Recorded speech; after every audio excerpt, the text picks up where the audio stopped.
ਅਧਿਆਇ 3 ਇਮਰਾਨ ਦਾ ਪਰਿਵਾਰ। ਇੱਕ ਅਲਿਫ ਲਾਮ ਮੀਮ। ਦੋ ਉਹ ਅੱਲਾਹ ਹੈ, ਉਸ ਤੋਂ ਛੁੱਟ ਹੋਰ ਕੋਈ ਵੀ ਇਸ਼ਟ ਨਹੀਂ। ਉਹ ਸਦਾ ਤੋਂ ਅਤੇ ਸਦਾ ਲਈ ਜਿਉਂਦਾ ਹੈ ਅਤੇ ਸ੍ਰਿਸ਼ਟੀ ਦੀ ਵਿਵਸਥਾ ਨੂੰ ਸਾਂਭਣ ਵਾਲਾ ਹੈ।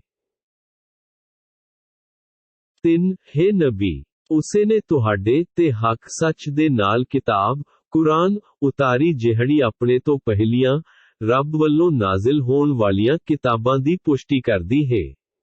ਉਸੇ ਅੱਲਾਹ ਨੇ ਤੌਰਾਤ ਅਤੇ ਇੰਜੀਲ ਨੂੰ ਨਾਜ਼ਿਲ ਕੀਤਾ।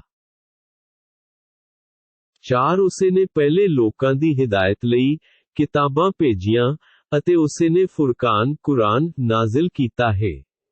ਬੇਸ਼ੱਕ ਉਹ ਲੋਕ ਜਿਨ੍ਹਾਂ ਨੇ ਅੱਲਾਹ ਦੀਆਂ ਆਇਤਾਂ ਦਾ ਇਨਕਾਰ ਕੀਤਾ ਉਹਨਾਂ ਲਈ ਕਰੜਾ ਅਜ਼ਾਬ ਹੈ। ਅੱਲਾਹ ਜ਼ੋਰਾਵਰ ਹੈ, ਇਨਕਾਰੀਆਂ ਤੋਂ ਬਦਲਾ ਲੈਣ ਵਾਲਾ ਹੈ। 5 ਬੇਸ਼ੱਕ ਅੱਲਾਹ ਤੋਂ ਧਰਤੀ ਤੇ ਆਕਾਸ਼ ਦੀ ਕੋਈ ਵੀ ਚੀਜ਼ ਲੁਕੀ ਹੋਈ ਨਹੀਂ। 6 ਉਹੀਓ ਅੱਲਾਹ ਤੁਹਾਡੀਆਂ ਮਾਵਾਂ ਦੇ ਗਰਭ ਵਿੱਚ ਤੁਹਾਡੀਆਂ ਸ਼ਕਲਾਂ ਸੂਰਤਾਂ ਜਿਵੇਂ ਚਾਹੁੰਦਾ ਹੈ ਬਣਾਉਂਦਾ ਹੈ। ਉਸ ਤੋਂ ਛੁੱਟ ਕੋਈ ਇਸ਼ਟ ਨਹੀਂ। ਉਹੀਓ ਜ਼ੋਰਾਵਰ ਅਤੇ ਹਿਕਮਤ ਸੂਝ ਬੂਝ ਵਾਲਾ ਹੈ। 7 ਹੈ ਮੁਹੰਮਦ ਤੁਹਾਡੇ ਤੇ ਉਹੀ ਹੈ ਜਿਸਨੇ ਕਿਤਾਬ ਕੁਰਾਨ ਨਾਜ਼ਿਲ ਕੀਤੀ ਜਿਸ ਵਿੱਚ ਕੁਝ ਆਇਤਾਂ ਮੁਹਕਮਾਤ ਅਟਲ ਤੇ ਸਪਸ਼ਟ ਹਨ ਜਿਹੜੀਆਂ ਇਸ ਕਿਤਾਬ ਦਾ ਮੂਲ ਆਧਾਰ ਹਨ ਅਤੇ ਕੁਝ ਮੁਤਾਸ਼ਾਬਿਹਾਤ ਅਸਪਸ਼ਟ ਗੁੰਝਲਦਾਰ ਹਨ। ਜਿਹੜੇ ਲੋਕਾਂ ਦੇ ਮਨਾਂ ਵਿੱਚ ਵਿੰਗ ਹੈ ਉਹ ਉਹਨਾਂ ਮੁਤਾਸ਼ਾਬਿਹਾਤ ਆਇਤਾਂ ਦੇ ਪਿੱਛੇ ਲੱਗੇ ਰਹਿੰਦੇ ਹਨ। ਉਹਨਾਂ ਦਾ ਉਦੇਸ਼ ਕੇਵਲ ਫਿਤਨਾ ਸ਼ੱਕ ਫੈਲਾਉਣਾ ਅਤੇ ਕੁਰਾਨ ਤੋਂ ਦੂਰ ਕਰਨ ਲਈ ਦਲੀਲਾਂ ਦੀ ਭਾਲ ਕਰਨਾ ਹੈ ਜਦਕਿ ਅੱਲਾਹ ਤੋਂ ਛੁੱਟ ਕੋਈ ਵੀ ਇਹਨਾਂ ਅਸਪਸ਼ਟ ਆਇਤਾਂ ਦੀ ਹਕੀਕਤ ਨੂੰ ਨਹੀਂ ਜਾਣਦਾ। ਜਿਹੜੇ ਲੋਕ ਆਪਣੇ ਗਿਆਨ ਈਮਾਨ ਵਿੱਚ ਪੱਕੇ ਹਨ ਉਹ ਆਖਦੇ ਹਨ ਕਿ ਸਾਡਾ ਤਾਂ ਇਹਨਾਂ ਅਸਪਸ਼ਟ ਆਇਤਾਂ ਤੇ ਈਮਾਨ ਹੈ। ਇਹ ਸਭ ਸਾਡੇ ਰੱਬ ਵੱਲੋਂ ਹੀ ਹੈ। ਨਸੀਹਤ ਤਾਂ ਕੇਵਲ ਅਕਲ ਵਾਲੇ ਹੀ ਗ੍ਰਹਿਣ ਕਰਦੇ ਹਨ। 8 ਅਕਲ ਵਾਲੇ ਦੁਆਵਾਂ ਕਰਦੇ ਹਨ ਕਿ ਹੇ ਸਾਡੇ ਰੱਬ, ਹਿਦਾਇਤ ਦੇਣ ਮਗਰੋਂ ਸਾਡੇ ਦਿਲਾਂ ਵਿੱਚ ਵਿੰਗ ਵੱਲ ਨਾ ਪਾਈ ਅਤੇ ਸਾਡੇ ਉੱਤੇ ਆਪਣੇ ਕੋਲੋਂ ਰਹਿਮਤ ਦੀ ਬਖਸ਼ਿਸ਼ ਕਰ। ਬੇਸ਼ੱਕ ਤੂੰ ਹੀ ਸਭ ਤੋਂ ਵੱਡਾ ਸਖੀ ਦਾਤਾ ਹੈ। 9 ਹੈ ਸਾਡੇ ਰੱਬ, ਬੇਸ਼ੱਕ ਤੂੰ ਇੱਕ ਦਿਨ ਸਾਰੇ ਲੋਕਾਂ ਨੂੰ ਆਪਣੀ ਹਜ਼ੂਰੀ ਵਿੱਚ ਜਮ੍ਹਾਂ ਕਰਨ ਵਾਲਾ ਹੈ ਜਿਸ ਦੇ ਆਉਣ ਵਿੱਚ ਕਿਸੇ ਪ੍ਰਕਾਰ ਦਾ ਕੋਈ ਸ਼ੱਕ ਨਹੀਂ। ਬੇਸ਼ੱਕ ਅੱਲਾਹ ਆਪਣੇ ਬਚਨਾਂ ਤੋਂ ਟਲਣ ਵਾਲਾ ਨਹੀਂ। 1 ਬੇਸ਼ੱਕ ਜਿਨ੍ਹਾਂ ਲੋਕਾਂ ਨੇ ਰੱਬ ਦਾ ਇਨਕਾਰ ਕੀਤਾ ਉਹਨਾਂ ਦੇ ਮਾਲ ਅਤੇ ਔਲਾਦ ਉਹਨਾਂ ਨੂੰ ਅੱਲਾਹ ਦੇ ਅਜ਼ਾਬ ਤੋਂ ਬਚਾਉਣ ਲਈ ਕੁਝ ਕੰਮ ਨਹੀਂ ਆਵੇਗੀ। ਉਹ ਲੋਕੀ ਤਾਂ ਨਰਕ ਦੀ ਅੱਗ ਦਾ ਬਾਲਣ ਹਨ। 1 ਉਹਨਾਂ ਦਾ ਅੰਤ ਫਿਰੌਨ ਦੇ ਸਾਥੀਆਂ ਅਤੇ ਉਹਨਾਂ ਤੋਂ ਪਹਿਲਾਂ ਦੇ ਲੋਕਾਂ ਵਾਂਗ ਹੋਵੇਗਾ। ਉਹਨਾਂ ਨੇ ਸਾਡੀਆਂ ਆਇਤਾਂ ਹੁਕਮਾਂ ਨੂੰ ਝੁਠਲਾਇਆ ਤਾਂ ਅੱਲਾਹ ਨੇ ਵੀ ਉਹਨਾਂ ਨੂੰ ਉਹਨਾਂ ਦੇ ਅਪਰਾਧਾਂ ਕਾਰਨ ਸਜ਼ਾ ਲਈ ਨੱਪ ਲਿਆ। ਅੱਲਾਹ ਸਜ਼ਾ ਦੇਣ ਵਿੱਚ ਬਹੁਤ ਸਖਤ ਹੈ।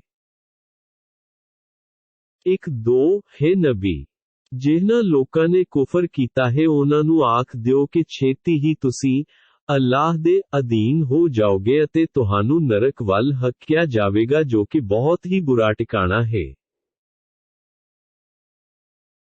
3 ਹਕੀਕਤ ਵਿੱਚ ਤੁਹਾਡੇ ਲਈ ਉਹਨਾਂ 2 ਧੜਿਆਂ ਮੋਮਿਨ ਤੇ ਕਾਫਿਰਾਂ ਵਿੱਚ ਸਿੱਖਿਆ ਲਈ ਇੱਕ ਆਮ ਨਿਸ਼ਾਨੀ ਸੀ ਜਿਹੜੇ ਬਦਰ ਦੇ ਮੈਦਾਨ ਵਿੱਚ ਇੱਕ ਦੂਜੇ ਨਾਲ ਭਿੜੇ ਸੀ। ਉਹਨਾਂ ਵਿੱਚ ਇੱਕ ਧੜਾ ਅੱਲਾਹ ਦੀ ਰਾਹ ਵਿੱਚ ਲੜ ਰਿਹਾ ਸੀ ਅਤੇ ਦੂਜਾ ਰੱਬ ਦਾ ਇਨਕਾਰੀ ਸੀ। ਵੇਖਣ ਵਾਲੀਆਂ ਅੱਖਾਂ ਉਹਨਾਂ ਕਾਫਿਰਾਂ ਦੇ ਧੜੇ ਨੂੰ ਮੁਸਲਮਾਨਾਂ ਦੇ ਧੜੇ ਤੋਂ 2 ਗੁਣਾ ਵੇਖ ਰਹੀਆਂ ਸਨ। ਜਦ ਕਿ ਅੱਲਾਹ ਜਿਸਨੂੰ ਚਾਹੁੰਦਾ ਹੈ ਆਪਣੀ ਮਦਦ ਦੁਆਰਾ ਸ਼ਕਤੀ ਸਹਾਇਤਾ ਪ੍ਰਦਾਨ ਕਰਦਾ ਹੈ। ਬੇਸ਼ੱਕ ਇਸ ਜੰਗ ਵਿੱਚ ਸੂਝ ਬੂਝ ਰੱਖਣ ਵਾਲਿਆਂ ਲਈ ਇੱਕ ਵੱਡੀ ਨਸੀਹਤ ਹੈ। 4 ਲੋਕਾਂ ਲਈ ਮਨ ਭਾਉਂਦੀਆਂ ਚੀਜ਼ਾਂ ਡਾਢੀਆਂ ਸੋਹਣੀਆਂ ਬਣਾ ਛੱਡੀਆਂ ਹਨ ਜਿਵੇਂ ਪਤਨੀਆਂ ਪੁੱਤਰ ਸੋਨੇ ਚਾਂਦੀ ਦੇ ਭੰਡਾਰ ਚੋਣਵੇਂ ਕੋੜੇ ਪਾਲਤੂ ਜਾਨਵਰ ਅਤੇ ਹਰੀ ਭਰੀ ਖੇਤੀ, ਜਦ ਕਿ ਇਹ ਸਭ ਸੰਸਾਰਿਕ ਜੀਵਨ ਦੀ ਹੀ ਸਮੱਗਰੀ ਹੈ, ਪਰ ਵਧੀਆ ਟਿਕਾਣਾ ਅੱਲਾਹ ਦੇ ਕੋਲ ਹੀ ਹੈ। 1:5 ਹੈ ਨਬੀ, ਤੁਸੀਂ ਆਖ ਦਿਓ ਕਿ ਮੈਂ ਤੁਹਾ ਉਲਟ ਪੁੱਠਾ ਕੌਮਾਂ ਇਹਨਾਂ ਚੀਜ਼ਾਂ ਤੋਂ ਵਧੀਆ ਚੀਜ਼ਾਂ ਦੱਸਾਂ। ਉਹ ਇੱਕ ਕਿ ਪਰਹੇਜ਼ਗਾਰਾਂ ਲਈ, ਭਾਵ ਰੱਬ ਤੋਂ ਡਰਦੇ ਹੋਏ ਬੁਰਾਈਆਂ ਤੋਂ ਬਚਣ ਵਾਲਿਆਂ ਲਈ ਰੱਬ ਦੇ ਕੋਲ ਬਾਗ ਹਨ ਜਿਨ੍ਹਾਂ ਦੇ ਹੇਠ ਨਹਿਰਾਂ ਵਗਦੀਆਂ ਹਨ। ਉਹ ਉਹਨਾਂ ਵਿੱਚ ਸਦਾ ਲਈ ਰਹਿਣਗੇ, ਉੱਥੇ ਉਹਨਾਂ ਲਈ ਪਵਿੱਤਰ ਪਤਨੀਆਂ ਹੋਣਗੀਆਂ ਅਤੇ ਅੱਲਾਹ ਦੀ ਰਜ਼ਾ ਵੀ ਪ੍ਰਾਪਤ ਹੋਵੇਗੀ। ਅੱਲਾਹ ਆਪਣੇ ਬੰਦਿਆਂ ਦੇ ਅਮਲਾਂ ਨੂੰ ਚੰਗੀ ਤਰ੍ਹਾਂ ਵੇਖਦਾ ਹੈ। 1:6 ਜਿਹੜੇ ਲੋਕ ਦੁਆ ਕਰਦੇ ਹਨ ਕਿ ਹੇ ਸਾਡੇ ਰੱਬ, ਬੇਸ਼ੱਕ ਅਸੀਂ ਈਮਾਨ ਲਿਆਏ ਹਾਂ, ਤੂੰ ਸਾਡੇ ਗੁਨਾਹਾਂ ਨੂੰ ਬਖਸ਼ ਦੇ ਅਤੇ ਸਾਨੂੰ ਅੱਗ ਦੇ ਅਜ਼ਾਬ ਤੋਂ ਸੁਰੱਖਿਅਤ ਰੱਖ। 1:7 ਇਹ ਲੋਕ ਉਹ ਹਨ ਜਿਹੜੇ ਸਬਰ ਕਰਦੇ ਹਨ, ਸੱਚ ਬੋਲਦੇ ਹਨ, ਰੱਬ ਦੇ ਹੁਕਮਾਂ ਦੀ ਪਾਲਣਾ ਕਰਦੇ ਹਨ, ਰੱਬ ਦੀ ਰਾਹ ਵਿੱਚ ਖਰਚ ਕਰਦੇ ਹਨ ਅਤੇ ਸਰਗੀ ਵੇਲੇ ਆਪਣੇ ਲਈ ਬਖਸ਼ਿਸ਼ ਦੀਆਂ ਦੁਆਵਾਂ ਕਰਦੇ ਹਨ। 1:8 ਅੱਲਾਹ ਨੇ ਗਵਾਹੀ ਦਿੱਤੀ ਹੈ ਕਿ ਉਸ ਤੋਂ ਛੁੱਟ ਹੋਰ ਕੋਈ ਇਸ਼ਕ ਨਹੀਂ ਅਤੇ ਇਹੋ ਗਵਾਹੀ ਫਰਿਸ਼ਤੇ ਅਤੇ ਗਿਆਨਵਾਨ ਲੋਕ ਵੀ ਦੇ ਰਹੇ ਹਨ ਕਿ ਉਸੇ ਸਾਰੀ ਸ੍ਰਿਸ਼ਟੀ ਨੂੰ ਇਨਸਾਫ ਦੇ ਆਧਾਰ ਤੇ ਕਾਇਮ ਕਰ ਰੱਖਿਆ ਹੈ। ਉਸ ਤੋਂ ਛੁੱਟ ਹੋਰ ਕੋਈ ਇਸ਼ਕ ਨਹੀਂ, ਉਹੀ ਉਹ ਜ਼ੋਰਾਵਰ ਦਾਨਾਈ ਵਾਲਾ ਹੈ। 1:9 ਬੇਸ਼ੱਕ ਅੱਲਾਹ ਦੀ ਨਜ਼ਰ ਵਿੱਚ ਕੇਵਲ ਇਸਲਾਮ ਹੀ ਸੱਚਾ ਧਰਮ ਹੈ ਅਤੇ ਅਹਲੇ ਕਿਤਾਬ ਭਾਵ ਯਹੂਦੀ ਤੇ ਈਸਾਈ ਨੇ ਰੱਬੀ ਗਿਆਨ ਆਉਣ ਤੋਂ ਬਾਅਦ ਕੇਵਲ ਇਸ ਲਈ ਇਸ ਦਾ ਵਿਰੋਧ ਕੀਤਾ ਕਿਉਂ ਜੋ ਉਹ ਆਪਸ ਵਿੱਚ ਹਠਧਰਮੀ ਅਤੇ ਈਰਖਾ ਵਾਲਾ ਵਤੀਰਾ ਰੱਖਦੇ ਸਨ। ਜਿਹੜਾ ਵੀ ਕੋਈ ਅੱਲਾਹ ਦੀਆਂ ਆਇਤਾਂ ਕੁਰਾਨ ਦਾ ਇਨਕਾਰ ਕਰੇਗਾ, ਅੱਲਾਹ ਛੇਤੀ ਹੀ ਉਸ ਤੋਂ ਹਿਸਾਬ ਲੈਣ ਵਾਲਾ ਹੈ। 2:0 ਹੈ ਮੁਹੰਮਦ, ਜੇ ਉਹ ਅਹਲੇ ਕਿਤਾਬ ਤੁਹਾਡੇ ਨਾਲ ਝਗੜਾ ਕਰਨ ਤਾਂ ਆਖ ਦਿਓ ਕਿ ਮੈਂ ਅਤੇ ਮੇਰੇ ਪੈਰੋਕਾਰਾਂ ਨੇ ਵੀ ਆਪਣਾ ਸੀਸ ਅੱਲਾਹ ਦੇ ਅੱਗੇ ਝੁਕਾ ਦਿੱਤਾ ਹੈ। ਤੁਸੀਂ ਅਹਲੇ ਕਿਤਾਬ ਯਹੂਦੀ ਅਤੇ ਈਸਾਈ ਅਤੇ ਅਨਪੜ੍ਹ ਕਾਫਿਰ ਅਤੇ ਮੁਸ਼ਰਿਕ ਲੋਕਾਂ ਨੂੰ ਪੁੱਛੋ ਕਿ ਤੁਸੀਂ ਇਸਲਾਮ ਕਬੂਲ ਕਰਦੇ ਹੋ। ਜੇ ਉਹ ਇਸਲਾਮ ਕਬੂਲ ਕਰ ਲੈਣ ਤਾਂ ਉਹਨਾਂ ਨੂੰ ਹਿਦਾਇਤ ਮਿਲ ਜਾਵੇਗੀ। ਜੇ ਉਹ ਮੂੰਹ ਮੋੜਨਗੇ ਤਾਂ ਕੋਈ ਗੱਲ ਨਹੀਂ, ਤੁਹਾਡੇ ਜ਼ਿੰਮੇਨ ਤਾਂ ਕੇਵਲ ਰੱਬੀ ਪੈਗਾਮ ਪਹੁੰਚਾਉਣ ਦੀ ਹੀ ਜ਼ਿੰਮੇਵਾਰੀ ਹੈ। ਅੱਲਾਹ ਆਪਣੇ ਬੰਦਿਆਂ ਨੂੰ ਚੰਗੀ ਤਰ੍ਹਾਂ ਵੇਖਦਾ ਹੈ। 2:1 ਬੇਸ਼ੱਕ ਜਿਹੜੇ ਵੀ ਅੱਲਾਹ ਦੀਆਂ ਆਇਤਾਂ ਕੁਰਾਨ ਦਾ ਇਨਕਾਰ ਕਰਦੇ ਹਨ, ਨਬੀਆਂ ਨੂੰ ਨਾ ਹੱਕਾ ਕਤਲ ਕਰਦੇ ਹਨ ਅਤੇ ਉਹਨਾਂ ਲੋਕਾਂ ਨੂੰ ਵੀ ਨਾ ਹੱਕਾ ਕਤਲ ਕਰਦੇ ਹਨ ਜਿਹੜੇ ਹੱਕ ਇਨਸਾਫ ਦੀਆਂ ਗੱਲਾਂ ਕਰਦੇ ਹਨ, ਤਾਂ ਤੁਸੀਂ ਹੇ ਨਬੀ ਉਹਨਾਂ ਜ਼ਾਲਮਾਂ ਨੂੰ ਦੁਖਦਾਈ ਅਜ਼ਾਬ ਦੀ ਖੁਸ਼ਖਬਰੀ ਸੁਣਾ ਦਿਓ। 2:2 ਇਹ ਉਹ ਲੋਕ ਹਨ ਜਿਨ੍ਹਾਂ ਦੇ ਅਮਲ ਦੁਨੀਆ ਤੇ ਆਖਿਰਤ ਵਿੱਚ ਬਰਬਾਦ ਹੋ ਗਏ ਅਤੇ ਉਹਨਾਂ ਦੀ ਕੋਈ ਮਦਦ ਕਰਨ ਵਾਲਾ ਵੀ ਨਹੀਂ ਹੈ। 2:3 ਕੀ ਤੁਸੀਂ ਉਹਨਾਂ ਲੋਕਾਂ ਦੇ ਵਤੀਰੇ ਨੂੰ ਨਹੀਂ ਵੇਖਿਆ ਜਿਨ੍ਹਾਂ ਨੂੰ ਕਿਤਾਬ ਦੇ ਗਿਆਨ ਵਿੱਚੋਂ ਕੁਝ ਭਾਗ ਮਿਲਿਆ ਸੀ। ਉਹਨਾਂ ਨੂੰ ਕਿਤਾਬ ਵੱਲ ਬੁਲਾਇਆ ਜਾਂਦਾ ਹੈ ਤਾਂ ਜੋ ਉਹਨਾਂ ਦੇ ਵਿਚਾਲੇ ਮਤਭੇਦਾਂ ਦਾ ਫੈਸਲਾ ਕੀਤਾ ਜਾ ਸਕੇ, ਤਾਂ ਇੱਕ ਧਿਰ ਇਸ ਤੋਂ ਕੰਨੀ ਕਤਾਰਾਂ ਹੁੰਦਾ ਹੈ, ਉਹ ਸੱਚਾਈ ਤੋਂ ਮੂੰਹ ਮੋੜ ਲੈਂਦੇ ਹਨ। 2:4 ਇਸ ਦਾ ਕਾਰਨ ਇਹ ਹੈ ਕਿ ਉਹਨਾਂ ਦਾ ਇਹ ਕਹਿਣਾ ਹੈ ਕਿ ਜੇਕਰ ਸਾਨੂੰ ਨਰਕ ਵਿੱਚ ਜਾਣਾ ਵੀ ਪਿਆ ਤਾਂ ਸਾਨੂੰ ਨਰਕ ਦੀ ਅੱਗ ਕੁਝ ਦਿਨ ਹੀ ਛੂਹੇਗੀ। ਉਹਨਾਂ ਦੀਆਂ ਇਹੋ ਮਨਕੜ ਗੱਲਾਂ ਨੇ ਉਹਨਾਂ ਨੂੰ ਆਪਣੇ ਧਰਮ ਪ੍ਰਤੀ ਬਹੁਤ ਭੁਲੇਖਿਆਂ ਵਿੱਚ ਪਾ ਸੁੱਟਿਆ ਹੈ। 2:5 ਫੇਰ ਕੀ ਹਾਲ ਹੋਵੇਗਾ ਜਦੋਂ ਉਹਨਾਂ ਨੂੰ ਉਸ ਕਿਆਮਤ ਵਾਲੇ ਦਿਨ ਇਕੱਠਾ ਕਰਾਂਗੇ ਜਿਸ ਦੇ ਆਉਣ ਵਿੱਚ ਕੋਈ ਸ਼ੱਕ ਨਹੀਂ ਅਤੇ ਉਸ ਦਿਨ ਹਰ ਵਿਅਕਤੀ ਨੂੰ ਉਹਦੇ ਕੀਤੇ ਅਮਲਾਂ ਦਾ ਪੂਰਾ ਬਦਲਾ ਦਿੱਤਾ ਜਾਵੇਗਾ ਅਤੇ ਉਹਨਾਂ ਤੇ ਉਕਸਾਹੀ ਵਧੀਕੀ ਨਹੀਂ ਕੀਤੀ ਜਾਵੇਗੀ। 2:6 ਹੈ ਨਬੀ, ਤੁਸੀਂ ਆਖੋ ਕਿ ਹੇ ਮੇਰੇ ਰੱਬਾ, ਤੂੰ ਜਿਸ ਨੂੰ ਚਾਹੇ ਬਾਦਸ਼ਾਹੀ ਦਿੰਦਾ ਹੈ ਅਤੇ ਜਿਸ ਤੋਂ ਚਾਹੇ ਖੋਹ ਲੈਂਦਾ ਹੈ ਅਤੇ ਤੂੰ ਜਿਸ ਨੂੰ ਚਾਹੇ ਇੱਜ਼ਤ ਦਿੰਦਾ ਹੈ ਅਤੇ ਜਿਸ ਨੂੰ ਚਾਹੇ ਰੁਸਵਾ ਕਰ ਦਿੰਦਾ ਹੈ। ਸਭ ਤਰ੍ਹਾਂ ਦੀਆਂ ਭਲਾਈਆਂ ਤੇਰੇ ਹੀ ਹੱਥ ਵਿੱਚ ਹਨ, ਬੇਸ਼ੱਕ ਹਰ ਚੀਜ਼ ਤੇਰੇ ਹੀ ਕਬਜ਼ੇ ਵਿੱਚ ਹੈ। 2:7 ਤੂੰ ਹੀ ਰਾਤ ਨੂੰ ਦਿਨ ਵਿੱਚ ਅਤੇ ਦਿਨ ਨੂੰ ਰਾਤ ਵਿੱਚ ਦਾਖਲ ਕਰਦਾ ਹੈ। ਤੂੰ ਹੀ ਬੇਜਾਨ ਚੀਜ਼ਾਂ ਵਿੱਚੋਂ ਜਾਨਦਾਰ ਚੀਜ਼ਾਂ ਨੂੰ ਅਤੇ ਜਾਨਦਾਰ ਚੀਜ਼ਾਂ ਵਿੱਚੋਂ ਬੇਜਾਨ ਚੀਜ਼ਾਂ ਕੱਢਦਾ ਹੈ। ਤੂੰ ਜਿਸ ਨੂੰ ਚਾਹੁੰਦਾ ਹੈ ਬੇਹਿਸਾਬ ਰਿਜ਼ਕ, ਧਨ ਦੌਲਤ, ਇੱਜ਼ਤ, ਆਬਰੂ, ਸੰਤਾਨ ਆਦਿ ਦਿੰਦਾ ਹੈ। 2:8 ਮੋਮਿਨਾਂ ਨੂੰ ਚਾਹੀਦਾ ਹੈ ਕਿ ਈਮਾਨ ਵਾਲਿਆਂ ਨੂੰ ਛੱਡ ਕੇ ਕਾਫਿਰਾਂ ਨੂੰ ਆਪਣਾ ਦੋਸਤ, ਰਾਜਦਾਰ ਨਾ ਬਣਾਉਣ ਅਤੇ ਜੋ ਵੀ ਇੰਜ ਕਰੇਗਾ ਫਿਰ ਅੱਲਾਹ ਦਾ ਉਸ ਨਾਲ ਕੋਈ ਸੰਬੰਧ ਨਹੀਂ। ਹਾਂ, ਉਸ ਸਮੇਂ ਮੁਆਫੀ ਹੈ ਜਦੋਂ ਤੁਹਾਨੂੰ ਉਹਨਾਂ ਦੀਆਂ ਸ਼ਰਾਰਤਾਂ ਤੋਂ ਬਚਾਓ ਕਰਨਾ ਹੋਵੇ ਤਾਂ ਦੋਸਤੀ ਕਰ ਸਕਦੇ ਹੋ। ਅੱਲਾਹ ਤੁਹਾ ਉਲਟ ਪੁੱਠਾ ਕੌਮਾਂ ਆਪਣੀ ਜ਼ਾਤ ਤੋਂ ਡਰਾ ਰਿਹਾ ਹੈ ਇੱਕ ਅਤੇ ਤੁਸੀਂ ਪਰਤ ਕੇ ਅੱਲਾਹ ਵੱਲ ਹੀ ਜਾਣਾ ਹੈ। 2:9 ਹੈ ਨਬੀ, ਤੁਸੀਂ ਕਹਿ ਦਿਓ ਕਿ ਭਾਵੇਂ ਤੁਸੀਂ ਆਪਣੇ ਦਿਲ ਦੀ ਗੱਲ ਨੂੰ ਲੁਕਾਵੋ ਭਾਵੇਂ ਜ਼ਾਹਰ ਕਰੋ, ਅੱਲਾਹ ਸਭ ਕੁਝ ਜਾਣਦਾ ਹੈ। ਆਕਾਸ਼ਾਂ ਤੇ ਧਰਤੀ ਵਿੱਚ ਜੋ ਕੁਝ ਹੈ ਉਹ ਉਸ ਨੂੰ ਵੀ ਜਾਣਦਾ ਹੈ ਅਤੇ ਹਰੇਕ ਚੀਜ਼ ਅੱਲਾਹ ਦੇ ਕਾਬੂ ਵਿੱਚ ਹੈ। 3:0 ਜਦੋਂ ਕਿਆਮਤ ਦਿਹਾੜੇ ਹਰ ਕੋਈ ਆਪਣੀਆਂ ਕੀਤੀਆਂ ਹੋਈਆਂ ਨੇਕੀਆਂ ਤੇ ਗੁਨਾਹਾਂ ਨੂੰ ਆਪਣੇ ਸਾਹਮਣੇ ਹਾਜ਼ਰ ਵੇਖੇਗਾ ਤਾਂ ਉਹ ਇੱਛਾ ਕਰੇਗਾ ਕਿ ਕਾਸ਼ ਉਸਦੇ ਅਤੇ ਉਸ ਦੀਆਂ ਬੁਰਾਈਆਂ ਵਿਚਾਲੇ ਦੂਰੀ ਹੋ ਜਾਵੇ। ਅੱਲਾਹ ਤੁਹਾਨੂੰ ਆਪਣੀ ਜ਼ਾਤ ਤੋਂ ਡਰਾ ਰਿਹਾ ਹੈ ਅਤੇ ਅੱਲਾਹ ਆਪਣੇ ਬੰਦਿਆਂ ਤੇ ਬੜਾ ਹੀ ਦਿਆਲੂ ਹੈ। 3:1 ਹੈ ਨਬੀ, ਕਹਿ ਦਿਓ ਕਿ ਜੇ ਤੁਸੀਂ ਅੱਲਾਹ ਨਾਲ ਮੁਹੱਬਤ ਰੱਖਦੇ ਹੋ ਤਾਂ ਮੇਰੀ ਤਾਬੇਦਾਰੀ ਕਰੋ। ਅੱਲਾਹ ਤੁਹਾਡੇ ਨਾਲ ਮੁਹੱਬਤ ਕਰੇਗਾ ਅਤੇ ਤੁਹਾਡੇ ਗੁਨਾਹਾਂ ਨੂੰ ਵੀ ਮੁਆਫ ਕਰ ਦੇਵੇਗਾ। ਅੱਲਾਹ ਵੱਡਾ ਬਖਸ਼ਣਹਾਰ ਤੇ ਬਹੁਤ ਹੀ ਮਿਹਰਬਾਨ ਹੈ। 3:2 ਹੈ ਨਬੀ, ਕਹਿ ਦਿਓ ਕਿ ਤੁਸੀਂ ਅੱਲਾਹ ਅਤੇ ਉਸ ਦੇ ਰਸੂਲ ਦੀ ਤਾਬੇਦਾਰੀ ਕਰੋ। ਜੇ ਉਹ ਗੱਲ ਨਹੀਂ ਮੰਨਦੇ ਤਾਂ ਅੱਲਾਹ ਵੀ ਕਾਫਿਰਾਂ ਨੂੰ ਪਸੰਦ ਨਹੀਂ ਕਰਦਾ। 3:3 ਬੇਸ਼ੱਕ ਅੱਲਾਹ ਨੇ ਸੰਸਾਰ ਦੇ ਸਾਰੇ ਲੋਕਾਂ ਵਿੱਚੋਂ ਆਦਮ, ਨੂਹ, ਇਬਰਾਹੀਮ ਅਤੇ ਇਮਰਾਨ ਦੇ ਘਰਾਣਿਆਂ ਨੂੰ ਨਬੀ ਬਣਾਉਣ ਲਈ ਚੁਣ ਲਿਆ ਹੈ। 3:4 ਇਹ ਸਾਰੇ ਇੱਕ ਦੂਜੇ ਦੀ ਨਸਲ ਵਿੱਚੋਂ ਸਨ। ਅੱਲਾਹ ਸਭ ਕੁਝ ਸੁਣਦਾ ਹੈ ਕਿ ਕਾਫਿਰ ਤੁਹਾਡੇ ਨਬੀ ਹੋਣ ਤੋਂ ਇਨਕਾਰ ਕਰਦੇ ਹਨ ਅਤੇ ਜਾਣਦਾ ਹੈ ਕਿ ਉਹ ਕੇਵਲ ਈਰਖਾ ਕਾਰਨ ਹੀ ਅਜਿਹਾ ਕਰਦੇ ਹਨ। 3:5 ਅੱਲਾਹ ਉਸ ਵੇਲੇ ਵੀ ਸੁਣਦਾ ਸੀ ਜਦੋਂ ਇਮਰਾਨ ਦੀ ਪਤਨੀ ਆਖ ਰਹੀ ਸੀ ਕਿ ਹੈ ਮੇਰੇ ਰੱਬ, ਮੇਰੇ ਗਰਭ ਵਿੱਚ ਜੋ ਬਾਲ ਹੈ ਮੈਂ ਉਸ ਨੂੰ ਤੇਰੇ ਨਾਂ ਤੇ ਵਕਫ ਕਰਨ ਦੀ ਸੁਖੀ ਹੈ, ਤੂੰ ਇਸ ਨੂੰ ਕਬੂਲ ਕਰ ਲੈ। ਬੇਸ਼ੱਕ ਤੂੰ ਹੀ ਸੁਣਨ ਵਾਲਾ ਅਤੇ ਮਨ ਦੀ ਹਾਲਤ ਨੂੰ ਜਾਣਨ ਵਾਲਾ ਹੈ।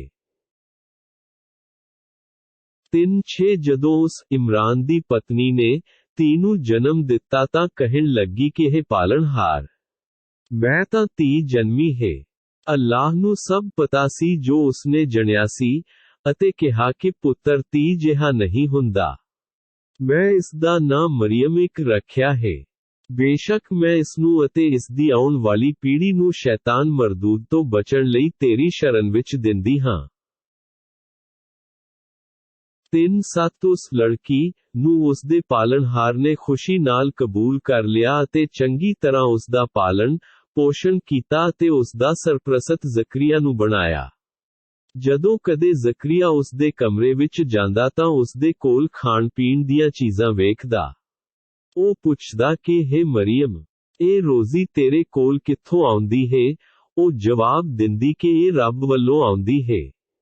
ਬੇਸ਼ੱਕ ਅੱਲਾਹ ਜਿਸ ਨੂੰ ਚਾਹੇ ਬੇਹਿਸਾਬ ਰੋਜ਼ੀ ਦਿੰਦਾ ਹੈ। 3:8 ਉਸੇ ਥਾਂ ਜ਼ਕਰੀਆ ਨੇ ਆਪਣੇ ਰੱਬ ਤੋਂ ਦੁਆ ਕੀਤੀ ਕਿ ਹੈ ਮੇਰੇ ਪਾਲਣਹਾਰ, ਮੈਨੂੰ ਆਪਣੇ ਵੱਲੋਂ ਨੇਕ ਔਲਾਦ ਦੀ ਬਖਸ਼ਿਸ਼ ਕਰ, ਬੇਸ਼ੱਕ ਤੂੰ ਹੀ ਦੁਆਵਾਂ ਨੂੰ ਸੁਣਨ ਵਾਲਾ ਹੈ। 3:9 ਜਦੋਂ ਉਹ ਜ਼ਕਰੀਆ ਕਮਰੇ ਵਿੱਚ ਖੜਾ ਨਮਾਜ਼ ਪੜ੍ਹ ਰਿਹਾ ਸੀ ਤਾਂ ਫਰਿਸ਼ਤਿਆਂ ਨੇ ਉਸ ਨੂੰ ਆਵਾਜ਼ ਦਿੱਤੀ ਕਿ ਅੱਲਾਹ ਤੁਹਾਨੂੰ ਯਹੀਆ ਨਾਂ ਦੇ ਪੁੱਤਰ ਦੀ ਖੁਸ਼ਖਬਰੀ ਦਿੰਦਾ ਹੈ ਜੋ ਅੱਲਾਹ ਦੇ ਕਲਮੇ ਈਸਾ ਦੀ ਪੁਸ਼ਟੀ ਕਰੇਗਾ। ਉਸ ਵਿੱਚ ਸਰਦਾਰੀ ਹੋਵੇਗੀ, ਸੰਪੂਰਨ ਸੰਜਮ ਹੋਵੇਗਾ ਅਤੇ ਨੇਕ ਲੋਕਾਂ ਵਿੱਚੋਂ ਹੋਵੇਗਾ। 4:0 ਜ਼ਕਰੀਆ ਜੋ ਕਿ ਰੱਬ ਦਾ ਇੱਕ ਨਬੀ ਸੀ, ਰੂਰਾਨ ਹੋ ਕੇ ਆਖਣ ਲੱਗਾ ਕਿ ਹੈ ਮੇਰੇ ਰੱਬ, ਮੇਰੇ ਘਰ ਬੱਚਾ ਕਿਵੇਂ ਪੈਦਾ ਹੋਵੇਗਾ? ਮੈਂ ਤਾਂ ਬਹੁਤ ਬਿਰਧ ਹੋ ਗਿਆ ਹਾਂ ਅਤੇ ਮੇਰੀ ਪਤਨੀ ਵੀ ਬਾਂਝ ਹੈ। ਤਾਂ ਫਰਿਸ਼ਤੇ ਨੇ ਕਿਹਾ ਕਿ ਅੱਲਾਹ ਜੋ ਚਾਹੁੰਦਾ ਹੈ ਕਰਦਾ ਹੈ।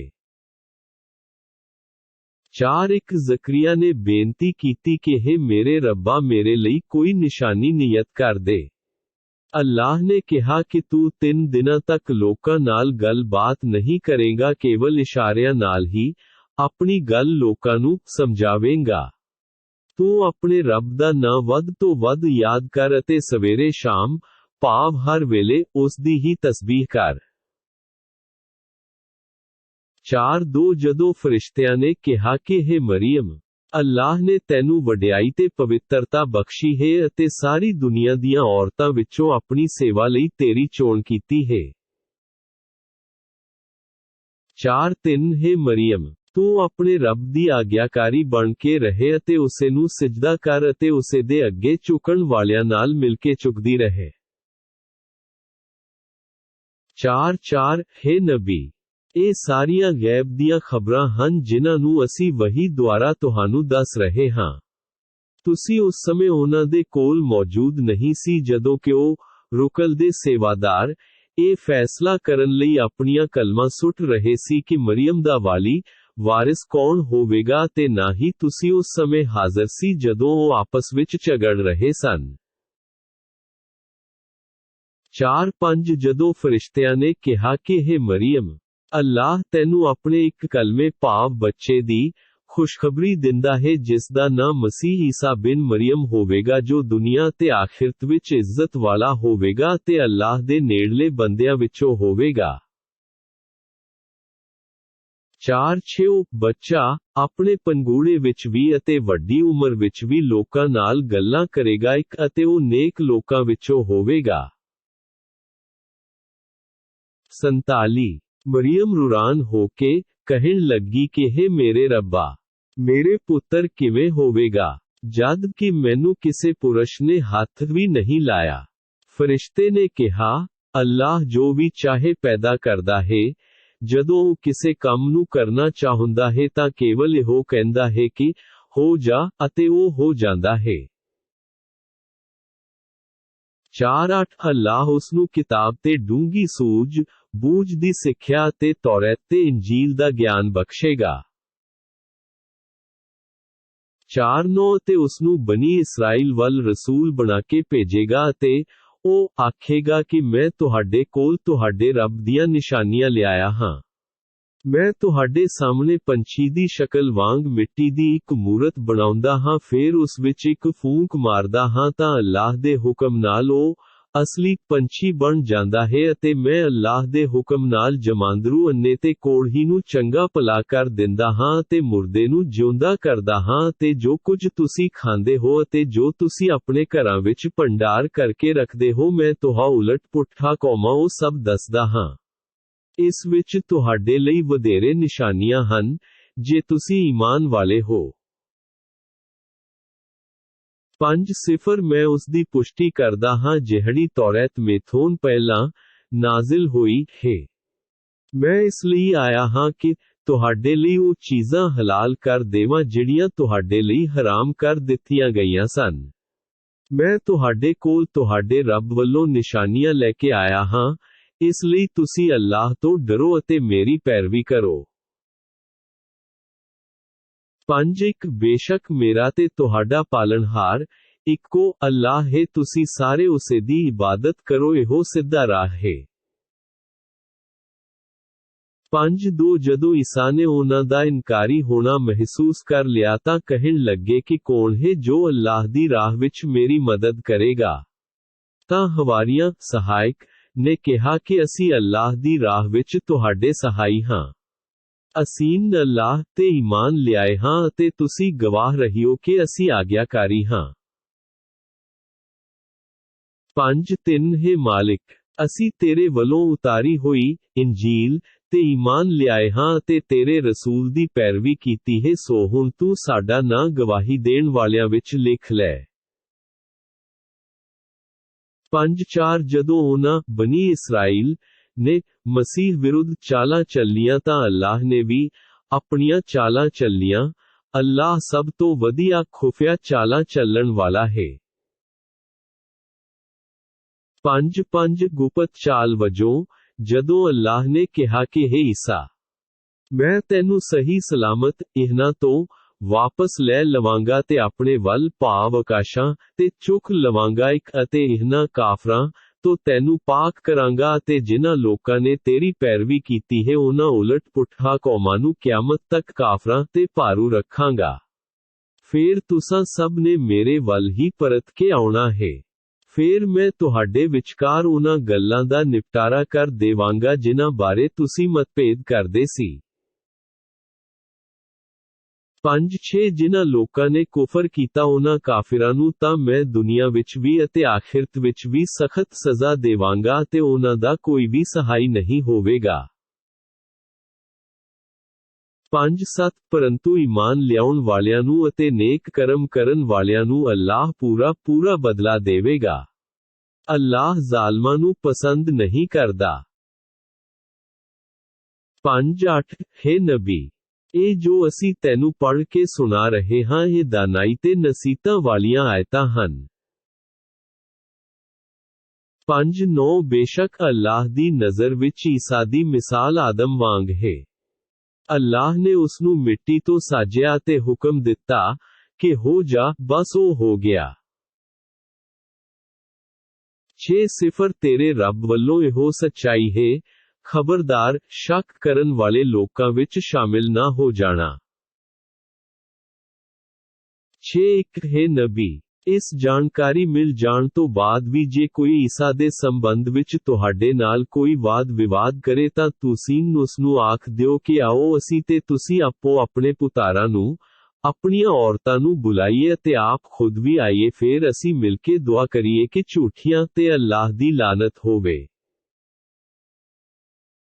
6 ਹਕੀਕਤ ਇਹੋ ਹੈ ਕਿ ਇਹ ਸਾਰੀਆਂ ਸੱਚੀਆਂ ਗੱਲਾਂ ਹਨ ਅਤੇ ਛੁੱਟ ਅੱਲਾਹ ਤੋਂ ਹੋਰ ਕੋਈ ਇਸ਼ਟ ਨਹੀਂ ਅਤੇ ਬੇਸ਼ੱਕ ਅੱਲਾਹ ਹੀ ਸ਼ਕਤੀਸ਼ਾਲੀ ਅਤੇ ਦਾਨਾਈ ਵਾਲਾ ਹੈ।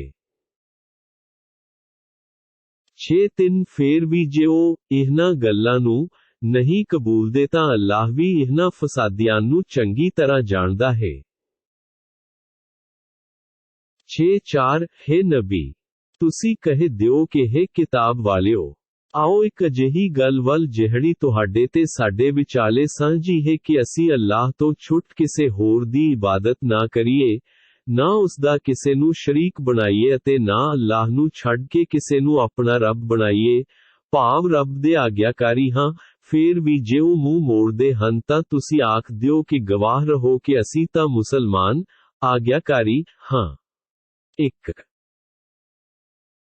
6 ਹੈ ਕਿਤਾਬ ਵਾਲਿਓ, ਤੁਸੀਂ ਇਬਰਾਹੀਮ ਦੇ ਧਰਮ ਬਾਰੇ ਕਿਉਂ ਝਗੜਦੇ ਹੋ? ਤੌਰੈਤ ਤੇ ਇੰਜੀਲ ਤਾਂ ਉਹਨਾਂ ਦੇ ਮਗਰੋਂ ਹੀ ਨਾਜ਼ਲ ਹੋਈਆਂ ਸਨ। ਕੀ ਤੁਸੀਂ ਇੰਨੀ ਗੱਲ ਵੀ ਨਹੀਂ ਸਮਝਦੇ? 6 ਸੁਣੋ, ਤੁਸੀਂ ਲੋਕ ਉਸ ਗੱਲ ਵਿੱਚ ਤਾਂ ਬਹੁਤ ਵਾਦ ਵਿਵਾਦ ਕਰ ਚੁੱਕੇ ਹੋ ਜਿਸ ਦਾ ਤੁਹਾਡੇ ਕੋਲ ਗਿਆਨ ਸੀ ਕਿ ਇਬਰਾਹੀਮ ਮੂਸਾ ਈਸਾ ਤੋਂ ਪਹਿਲਾਂ ਸਨ। ਹੁਣ ਤੁਸੀਂ ਇਸ ਗੱਲ ਵਿੱਚ ਕਿਉਂ ਝਗੜਦੇ ਹੋ ਜਿਸ ਦਾ ਤੁਹਾਨੂੰ ਗਿਆਨ ਹੀ ਨਹੀਂ ਕਿ ਇਬਰਾਹੀਮ ਦਾ ਧਰਮ ਕੀ ਸੀ? ਅੱਲਾਹ ਹੀ ਜਾਣਦਾ ਹੈ, ਤੁਸੀਂ ਨਹੀਂ ਜਾਣਦੇ। 6 ਇਬਰਾਹੀਮ ਨਾ ਯਹੂਦੀ ਸੀ ਅਤੇ ਨਾ ਹੀ ਈਸਾਈ ਸਗੋਂ ਉਹ ਤਾਂ ਹੱਕ ਸੱਚ ਦਾ ਪੁਜਾਰੀ ਸੀ, ਉਹ ਸ਼ਿਰਕ ਕਰਨ ਵਾਲਿਆਂ ਵਿੱਚੋਂ ਨਹੀਂ ਸੀ। 6 ਸਭ ਲੋਕਾਂ ਤੋਂ ਵੱਧ ਇਬਰਾਹੀਮ ਨਾਲ ਨੇੜਲਾ ਸੰਬੰਧ ਉਹਨਾਂ ਦਾ ਹੈ ਜਿਨ੍ਹਾਂ ਨੇ ਉਸ ਦੀ ਪੈਰਵੀ ਕੀਤੀ ਅਤੇ ਇਹ ਨਬੀ ਅਤੇ ਈਮਾਨ ਵਾਲੇ ਹਨ ਅਤੇ ਅੱਲਾਹ ਈਮਾਨ ਵਾਲਿਆਂ ਦਾ ਦੋਸਤ ਹੈ।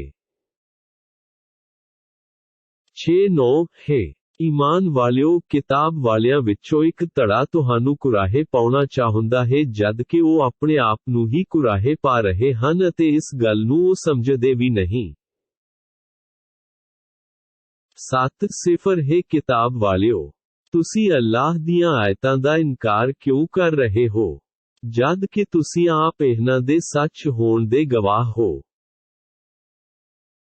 7 ਹੈ ਕਿਤਾਬ ਵਾਲਿਓ, ਤੁਸੀਂ ਸੱਚ ਅਤੇ ਝੂਠ ਨੂੰ ਕਿਉਂ ਗੱਡ-ਮੱਡ ਕਰ ਰਹੇ ਹੋ? ਤੁਸੀਂ ਜਾਣ ਬੁੱਝ ਕੇ ਹੱਕ ਸੱਚ ਨੂੰ ਕਿਉਂ ਲੁਕਾ ਰਹੇ ਹੋ? 7 ਕਿਤਾਬ ਵਾਲਿਆਂ ਵਿੱਚੋਂ ਇੱਕ ਧੜੇ ਨੇ ਆਪਣੇ ਲੋਕਾਂ ਨੂੰ ਕਿਹਾ ਕਿ ਜੋ ਕੁਝ ਵੀ ਮੁਸਲਮਾਨਾਂ ਉੱਤੇ ਭਾਵ ਕੁਰਾਨ ਉਤਾਰਿਆ ਗਿਆ ਹੈ, ਤੁਸੀਂ ਉਸ ਤੇ ਸਵੇਰੇ ਈਮਾਨ ਲਿਆਓ ਅਤੇ ਸ਼ਾਮ ਨੂੰ ਉਸ ਤੋਂ ਇਨਕਾਰ ਕਰ ਦਿਓ, ਤਾਂ ਜੋ ਇਹ ਲੋਕ ਵੀ ਈਮਾਨ ਤੋਂ ਫਿਰ ਜਾਣ। 7 ਤੁਸੀਂ ਆਪਣੇ ਦੀਨ, ਯਹੂਦੀ ਤੇ ਚੱਲਣ ਵਾਲਿਆਂ ਦਾ ਹੀ ਵਿਸ਼ਵਾਸ ਕਰੋ। ਹੇ ਨਬੀ, ਤੁਸੀਂ ਆਖ ਦਿਓ ਕਿ ਹਿਦਾਇਤ ਤਾਂ ਇਹੋ ਹੈ ਜਿਹੜੀ ਅੱਲਾਹ ਵੱਲੋਂ ਹੈ। ਕਿਤਾਬ ਵਾਲੇ ਇਹ ਵੀ ਕਹਿੰਦੇ ਹਨ ਕਿ ਇਸ ਗੱਲ ਤੇ ਵੀ ਯਕੀਨ ਨਾ ਕਰੋ ਕਿ ਕਿਸੇ ਹੋਰ ਨੂੰ ਵੀ ਉਹ ਚੀਜ਼ ਦਿੱਤੀ ਜਾ ਸਕਦੀ ਹੈ ਜਿਹੜੀ ਤੁਹਾਨੂੰ ਦਿੱਤੀ ਗਈ ਹੈ ਜਾਂ ਜਿਸ ਰਾਹੀਂ ਇਹ ਤੁਹਾਡੇ ਰੱਬ ਕੋਲ ਜਾ ਕੇ ਤੁਹਾਡੇ ਵਿਰੁੱਧ ਕੋਈ ਦਲੀਲ ਪੇਸ਼ ਕਰ ਸਕਣ। ਹੈ ਨਬੀ, ਤੁਸੀਂ ਕਹਿ ਦਿਓ ਕਿ ਫਜ਼ਲ ਤਾਂ ਸਾਰੇ ਹੀ ਅੱਲਾਹ ਦੇ ਹੱਥ ਵਿੱਚ ਹਨ। ਇੱਕ ਉਹ ਜਿਸ ਨੂੰ ਜੋ ਚਾਹੁੰਦਾ ਹੈ ਬਖਸ਼ ਦਿੰਦਾ ਹੈ। ਅੱਲਾਹ ਬਖਸ਼ਣ ਵਿੱਚ ਬਹੁਤ ਖੁੱਲ੍ਹਾ ਹੈ ਅਤੇ ਹਰ ਤਰ੍ਹਾਂ ਦਾ ਗਿਆਨ ਰੱਖਣ ਵਾਲਾ ਹੈ। 7 ਉਹ ਅੱਲਾਹ ਆਪਣੀਆਂ ਮਿਹਰਾਂ ਲਈ ਜਿਸ ਨੂੰ ਚਾਹੁੰਦਾ ਹੈ ਵਿਸ਼ੇਸ਼ ਕਰ ਲੈਂਦਾ ਹੈ। ਅੱਲਾਹ ਵੱਡੇ ਫਜ਼ਲਾਂ ਵਾਲਾ ਹੈ। 7 ਕਿਤਾਬ ਵਾਲਿਆਂ ਵਿੱਚੋਂ ਕੁਝ ਯਹੂਦੀ ਅਜਿਹੇ ਵੀ ਹਨ ਕਿ ਜੇ ਤੁਸੀਂ ਉਹਨਾਂ ਨੂੰ ਮਾਲ ਦੌਲਤ ਦਾ ਇੱਕ ਢੇਰ ਵੀ ਅਮਾਨਤ ਵਜੋਂ ਸੰਭਾਲ ਦਿਓ ਤਾਂ ਵੀ ਉਹ ਤੁਹਾਨੂੰ ਮੁੜ ਅਦਾ ਕਰ ਦੇਣਗੇ, ਪਰ ਉਹਨਾਂ ਵਿੱਚੋਂ ਕੁਝ ਅਜਿਹੇ ਵੀ ਹਨ ਕਿ ਜੇ ਤੁਸੀਂ ਉਹਨਾਂ ਕੋਲ ਇੱਕ ਦੀਨਾਰ ਵੀ ਅਮਾਨਤ ਵਜੋਂ ਰੱਖ ਦਿਓ ਤਾਂ ਵੀ ਅਦਾ ਨਹੀਂ ਕਰਨਗੇ। ਹਾਂ, ਇਹ ਗੱਲ ਹੋਰ ਹੈ ਕਿ ਤੁਸੀਂ ਆਪਣੀ ਅਮਾਨਤ ਲੈਣ ਲਈ ਉਹਨਾਂ ਦੇ ਸਿਰ ਤੇ ਹੀ ਸਵਾਰ ਹੋ ਜਾਓ। ਉਹ ਇਹ ਵਤੀਰਾ ਇਸ ਲਈ ਕਰਦੇ ਹਨ ਕਿ ਉਹ ਆਖਦੇ ਹਨ ਕਿ ਸਾਡੇ ਉੱਤੇ ਇਹਨਾਂ ਉਮੀਆਨ ਗੈਰ ਯਹੂਦੀ ਦਾ ਹੱਕ ਮਾਰਨ ਤੇ ਕੋਈ ਗੁਨਾਹ ਨਹੀਂ। ਉਹ ਯਹੂਦੀ ਲੋਕ ਸਭ ਕੁਝ ਜਾਣਦੇ ਹੋਏ ਵੀ ਅੱਲਾਹ ਦੇ ਸਿਰ ਝੂਠ ਮੜ੍ਹਦੇ ਹਨ। 7 ਹਾਂ, ਅਮਾਨਤਾਂ ਬਾਰੇ ਪੁੱਛ ਗਿੱਛ ਜ਼ਰੂਰ ਹੋਵੇਗੀ। ਜੋ ਵੀ ਆਪਣੇ ਬਚਨਾਂ ਨੂੰ ਪੂਰਾ ਕਰੇਗਾ ਅਤੇ ਅੱਲਾਹ ਤੋਂ ਡਰੇਗਾ ਤਾਂ ਬੇਸ਼ੱਕ ਅੱਲਾਹ ਵੀ ਬੁਰਾਈਆਂ ਤੋਂ ਬਚਣ ਵਾਲਿਆਂ ਨੂੰ ਪਸੰਦ ਕਰਦਾ ਹੈ। 7 ਬੇਸ਼ੱਕ ਜੋ ਲੋਕ ਅੱਲਾਹ ਦੇ ਨਾਲ ਕੀਤੇ ਬਚਨਾਂ ਨੂੰ ਅਤੇ ਆਪਣੀਆਂ ਸਹੁਆਂ ਨੂੰ ਘੱਟ ਮੁੱਲ ਤੇ ਭਾਵ ਸੰਸਾਰਿਕ ਲਾਭ ਲਈ ਵੇਚ ਸੁੱਟਦੇ ਹਨ, ਉਹਨਾਂ ਦਾ ਆਖਿਰਤ ਵਿੱਚ ਕੁਝ ਵੀ ਹਿੱਸਾ ਨਹੀਂ। ਕਿਆਮਤ ਵਾਲੇ ਦਿਨ ਅੱਲਾਹ ਨਾ ਉਹਨਾਂ ਨਾਲ ਗੱਲ ਕਰੇਗਾ, ਨਾ ਹੀ ਉਹਨਾਂ ਵੱਲ ਵੇਖੇਗਾ ਅਤੇ ਨਾ ਹੀ ਉਹਨਾਂ ਨੂੰ ਪਾਕ ਭਾਵ ਮੁਆਫ ਕਰੇਗਾ। ਉਹਨਾਂ ਲਈ ਤਾਂ ਬੜਾ ਹੀ ਦੁਖਦਾਈ ਅਜ਼ਾਬ ਹੈ। 7 ਉਹਨਾਂ ਵਿੱਚ ਇੱਕ ਟੋਲਾ ਕਿਤਾਬ ਪੜ੍ਹਦੇ ਹੋਏ ਇਸ ਤਰ੍ਹਾਂ ਜ਼ਬਾਨ ਨੂੰ ਵੱਲ ਦਿੰਦਾ ਹੈ ਕਿ ਤੁਸੀਂ ਉਸੇ ਨੂੰ ਹੀ ਕਿਤਾਬ ਦਾ ਹਿੱਸਾ ਸਮਝੋ, ਜਦ ਕਿ ਉਹ ਕਿਤਾਬ ਵਿੱਚੋਂ ਨਹੀਂ ਹੁੰਦਾ, ਅਤੇ ਇਹ ਵੀ ਕਹਿੰਦੇ ਹਨ ਕਿ ਇਹ ਅੱਲਾਹ ਵੱਲੋਂ ਹੀ ਹੈ, ਜਦ ਕਿ ਇਹ ਅੱਲਾਹ ਵੱਲੋਂ ਨਹੀਂ। ਉਹ ਤਾਂ ਜਾਣਦੇ ਬੁੱਝਦੇ ਹੋਏ ਅੱਲਾਹ ਦੇ ਸਿਰ ਝੂਠ ਮੜ੍ਹਦੇ ਹਨ। 7 ਕਿਸੇ ਵੀ ਅਜਿਹੇ ਵਿਅਕਤੀ ਨੂੰ ਜਿਸ ਨੂੰ ਅੱਲਾਹ ਹਿਕਮਤ ਅਤੇ ਪੈਗੰਬਰੀ ਬਖਸ਼ੇ ਉਸ ਲਈ ਇਹ ਉਚਿਤ ਨਹੀਂ ਕਿ ਫੇਰ ਵੀ ਉਹ ਲੋਕਾਂ ਨੂੰ ਆਖੇ ਕਿ ਤੁਸੀਂ ਅੱਲਾਹ ਨੂੰ ਛੱਡ ਕੇ ਮੇਰੇ ਗੁਲਾਮ ਬਣ ਜਾਓ, ਸਗੋਂ ਉਹ ਤਾਂ ਇਹੋ ਕਹਿਣਗੇ ਕਿ ਤੁਸੀਂ ਸਾਰੇ ਰੱਬ ਦੇ ਗੁਲਾਮ ਬਣ ਜਾਓ, ਜਿਵੇਂ ਕਿ ਉਹ ਕਿਤਾਬ ਤੁਹਾਨੂੰ ਇਹੋ ਸਿੱਖਿਆ ਦਿੰਦੀ ਹੈ ਜਿਸ ਨੂੰ ਤੁਸੀਂ ਪੜ੍ਹਦੇ ਹੋ। 8 ਉਹ ਤੁਹਾਨੂੰ ਇਹ ਵੀ ਨਹੀਂ ਆਖੇਗਾ ਕਿ ਫਰਿਸ਼ਤਿਆਂ ਅਤੇ ਨਬੀਆਂ ਨੂੰ ਆਪਣਾ ਰੱਬ ਬਣਾ ਲਓ। 1 ਕਿ ਉਹ ਨਬੀ ਤੁਹਾਨੂੰ ਕੁਫਰ ਕਰਨ ਦਾ ਹੁਕਮ ਦੇਵੇਗਾ, ਜਦ ਕਿ ਤੁਸੀਂ ਮੁਸਲਮਾਨ ਹੋ। 8 ਉਹ ਵੇਲਾ ਯਾਦ ਕਰੋ ਜਦੋਂ ਅੱਲਾਹ ਨੇ ਸਾਰੇ ਨਬੀਆਂ ਤੋਂ ਇਹ ਬਚਨ ਲਿਆ ਸੀ ਕਿ ਜਦੋਂ ਮੈਂ ਤੁਹਾਨੂੰ ਕਿਤਾਬ ਅਤੇ ਦਾਨਾਈ ਨਾਲ ਨਵਾਜ਼ਾਂ ਅਤੇ ਫੇਰ ਤੁਹਾਡੇ ਕੋਲ ਕੋਈ ਰਸੂਲ ਆਵੇ ਜਿਹੜਾ ਇਸ ਕਿਤਾਬ ਦੀ ਪੁਸ਼ਟੀ ਕਰਦਾ ਹੋਵੇ ਜਿਹੜੀ ਤੁਹਾਡੇ ਕੋਲ ਹੈ, ਤਾਂ ਤੁਹਾਨੂੰ ਉਸ ਤੇ ਈਮਾਨ ਲਿਆਉਣਾ ਹੋਵੇਗਾ ਤੇ ਉਸ ਦੀ ਮਦਦ ਕਰਨੀ ਹੋਵੇਗੀ। ਅੱਲਾਹ ਨੇ ਫਰਮਾਇਆ ਕਿ ਤੁਸੀਂ ਇਕਰਾਰ ਕਰਦੇ ਹੋ ਅਤੇ ਇਸ ਉੱਤੇ ਮੇਰੇ ਵੱਲੋਂ ਵਚਨ ਦੀ ਜ਼ਿੰਮੇਵਾਰੀ ਚੁੱਕਦੇ ਹੋ। ਉਹਨਾਂ ਨੇ ਕਿਹਾ ਕਿ ਹਾਂ, ਅਸੀਂ ਇਕਰਾਰ ਕਰਦੇ ਹਾਂ। ਅੱਲਾਹ ਨੇ ਫਰਮਾਇਆ ਕਿ ਤੁਸੀਂ ਗਵਾਹ ਰਹਿਣਾ ਅਤੇ ਮੈਂ ਵੀ ਤੁਹਾਡੇ ਇਕਰਾਰ ਦੀ ਗਵਾਹੀ ਦਿੰਦਾ ਹਾਂ। 8 ਹੁਣ ਇਸ ਪਿੱਛੋਂ ਜਿਹੜਾ ਵੀ ਆਪਣੇ ਇਕਰਾਰ ਤੋਂ ਫਿਰ ਜਾਵੇ ਉਹੀ ਉਹਨਾਂ ਫਰਮਾਨ ਹੈ। 8 ਕਿ ਉਹ ਲੋਕ ਅੱਲਾਹ ਦੇ ਦੀਨ ਨੂੰ ਛੱਡ ਕੇ ਕਿਸੇ ਹੋਰ ਦੀਨ ਦੀ ਭਾਲ ਵਿੱਚ ਹਨ, ਜਦੋਂ ਕਿ ਸਾਰੇ ਹੀ ਧਰਤੀ ਵਾਲੇ ਤੇ ਆਕਾਸ਼ਾਂ ਵਾਲੇ ਚਾਹੁੰਦਿਆਂ ਤੇ ਨਾ ਚਾਹੁੰਦਿਆਂ ਵੀ ਅੱਲਾਹ ਦੇ ਤਾਬੇਦਾਰ ਹਨ। ਸਭ ਨੂੰ ਉਸੇ ਵੱਲ ਹੀ ਪਰਤ ਕੇ ਜਾਣਾ ਹੈ। 8:4 हे ਨਬੀ, ਤੁਸੀਂ ਆਖ ਦਿਓ ਕਿ ਅਸੀਂ ਅੱਲਾਹ ਤੇ ਅਤੇ ਉਸ ਤੇ ਵੀ ਜੋ ਸਾਡੇ ਤੇ ਨਾਜ਼ਿਲ ਕੁਰਾਨ ਕੀਤਾ ਗਿਆ ਈਮਾਨ ਲਿਆਏ ਹਾਂ ਅਤੇ ਜੋ ਇਬਰਾਹੀਮ ਇਸਮਾਈਲ ਇਸਹਾਕ ਯਾਕੂਬ ਅਤੇ ਉਹਨਾਂ ਦੀ ਔਲਾਦ ਤੇ ਉਤਾਰਿਆ ਅਤੇ ਉਹਨਾਂ ਕਿਤਾਬਾਂ ਤੇ ਵੀ ਜਿਹੜੀਆਂ ਮੂਸਾ ਈਸਾ ਅਤੇ ਦੂਜੇ ਨਬੀਆਂ ਨੂੰ ਉਹਨਾਂ ਦੇ ਰੱਬ ਵੱਲੋਂ ਦਿੱਤੀਆਂ ਗਈਆਂ ਉਹਨਾਂ ਸਭ ਤੇ ਵੀ ਈਮਾਨ ਲਿਆਏ ਹਾਂ। ਅਸੀਂ ਇਹਨਾਂ ਵਿਚਾਲੇ ਕੋਈ ਵੀ ਵਿਤਕਰਾ ਨਹੀਂ ਕਰਦੇ, ਅਸੀਂ ਤਾਂ ਅੱਲਾਹ ਦੇ ਫਰਮਾਬਰਦਾਰ ਹਾਂ। 8:5 ਜੋ ਵੀ ਵਿਅਕਤੀ ਇਸਲਾਮ ਧਰਮ ਨੂੰ ਛੱਡ ਕਿਸੇ ਹੋਰ ਧਰਮ ਦੀ ਪੈਰਵੀ ਕਰੇਗਾ, ਇੱਕ ਉਸ ਦੇ ਧਰਮ ਨੂੰ ਕਬੂਲਿਆ ਨਹੀਂ ਜਾਵੇਗਾ ਤੇ ਉਹ ਆਖਿਰਤ ਦਿਹਾੜੇ ਘਾਟੇ ਵਿੱਚ ਰਹੇਗੇ। 8:6 ਅੱਲਾਹ ਉਹਨਾਂ ਲੋਕਾਂ ਨੂੰ ਕਿਵੇਂ ਹਿਦਾਇਤ ਦੇਵੇਗਾ ਜਿਹੜੇ ਈਮਾਨ ਲਿਆਉਣ ਤੋਂ ਮਗਰੋਂ ਮੁੜ ਕਾਫਿਰ ਹੋ ਗਏ ਜਦ ਕਿ ਉਹ ਗਵਾਹੀ ਦੇ ਚੁੱਕੇ ਹਨ ਕਿ ਬੇਸ਼ੱਕ ਰਸੂਲ ਸੱਸਾ ਮੁਸਕਰਾਉਂਦਾ ਚਿਹਰਾ ਹੱਕ ਤੇ ਹਨ ਅਤੇ ਉਹਨਾਂ ਕੋਲ ਨਬੀ ਹੋਣ ਦੀਆਂ ਖੱਲੀਆਂ ਨਿਸ਼ਾਨੀਆਂ ਆ ਚੁੱਕੀਆਂ ਹਨ। ਅੱਲਾਹ ਜ਼ਾਲਮਾਂ ਨੂੰ ਸਿੱਧੀ ਰਾਹ ਨਹੀਂ ਪਾਇਆ ਕਰਦਾ। 8:7 ਉਹਨਾਂ ਦੀ ਸਜ਼ਾ ਤਾਂ ਇਹੋ ਹੈ ਕਿ ਉਹਨਾਂ ਤੇ ਅੱਲਾਹ ਦੀ ਫਰਿਸ਼ਤਿਆਂ ਦੀ ਅਤੇ ਸਾਰੇ ਲੋਕਾਂ ਵੱਲੋਂ ਫਿਟਕਾਰ ਹੈ। 8:8 ਇਹ ਲੋਕ ਇਸ ਹਾਲਤ ਵਿੱਚ ਸਦਾ ਲਈ ਰਹਿਣਗੇ, ਨਾ ਤਾਂ ਉਹਨਾਂ ਦੀ ਸਜ਼ਾ ਘਟਾਈ ਜਾਵੇਗੀ ਅਤੇ ਨਾ ਹੀ ਉਹਨਾਂ ਨੂੰ ਮੋਹਲਤ ਦਿੱਤੀ ਜਾਵੇਗੀ।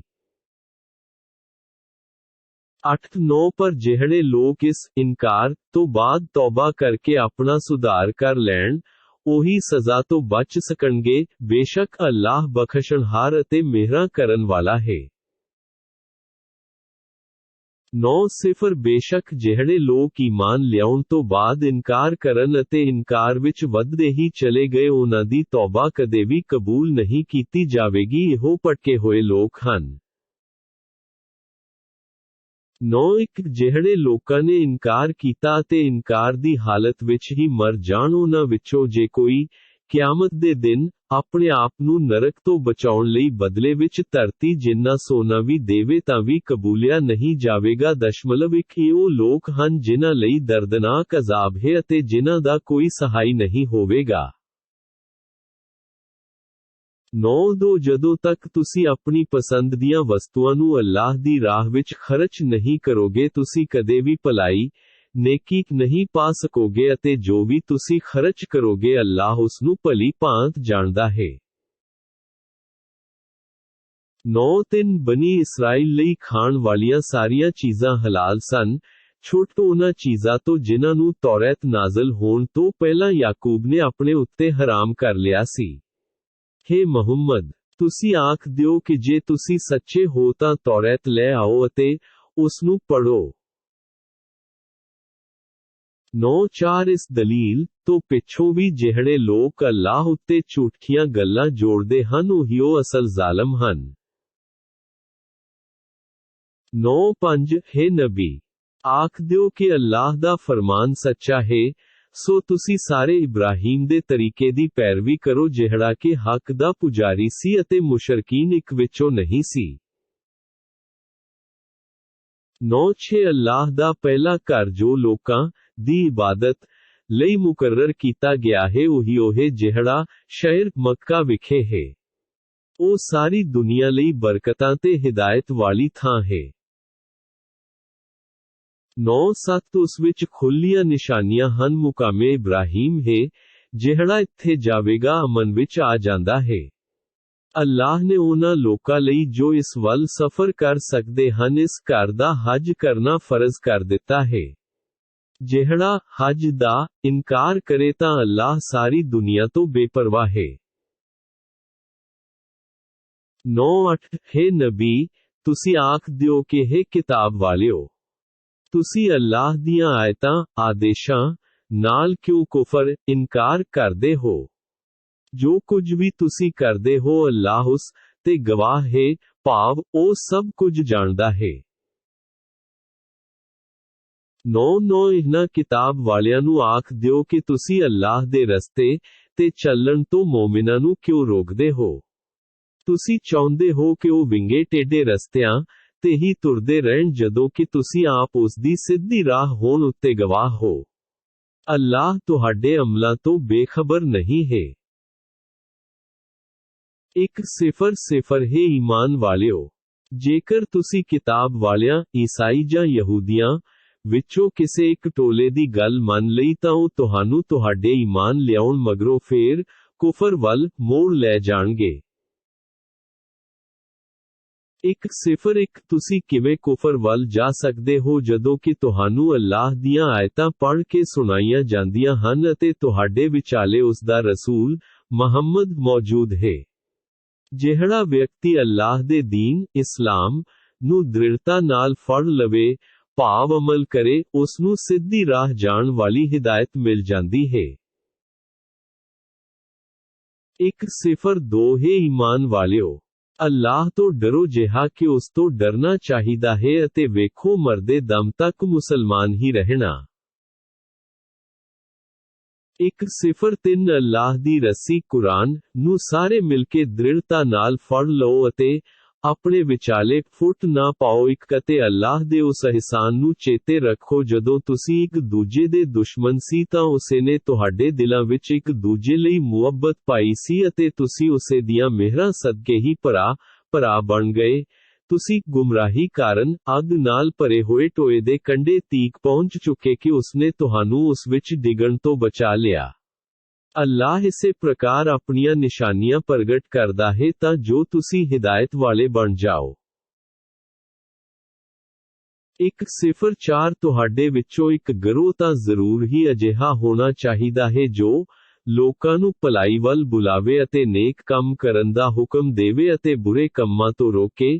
ਇਹੋ ਲੋਕ ਸਫਲਤਾ ਪ੍ਰਾਪਤ ਕਰਨਗੇ, ਭਾਵ ਸਵਰਗਾਂ ਵਿੱਚ ਜਾਣਗੇ।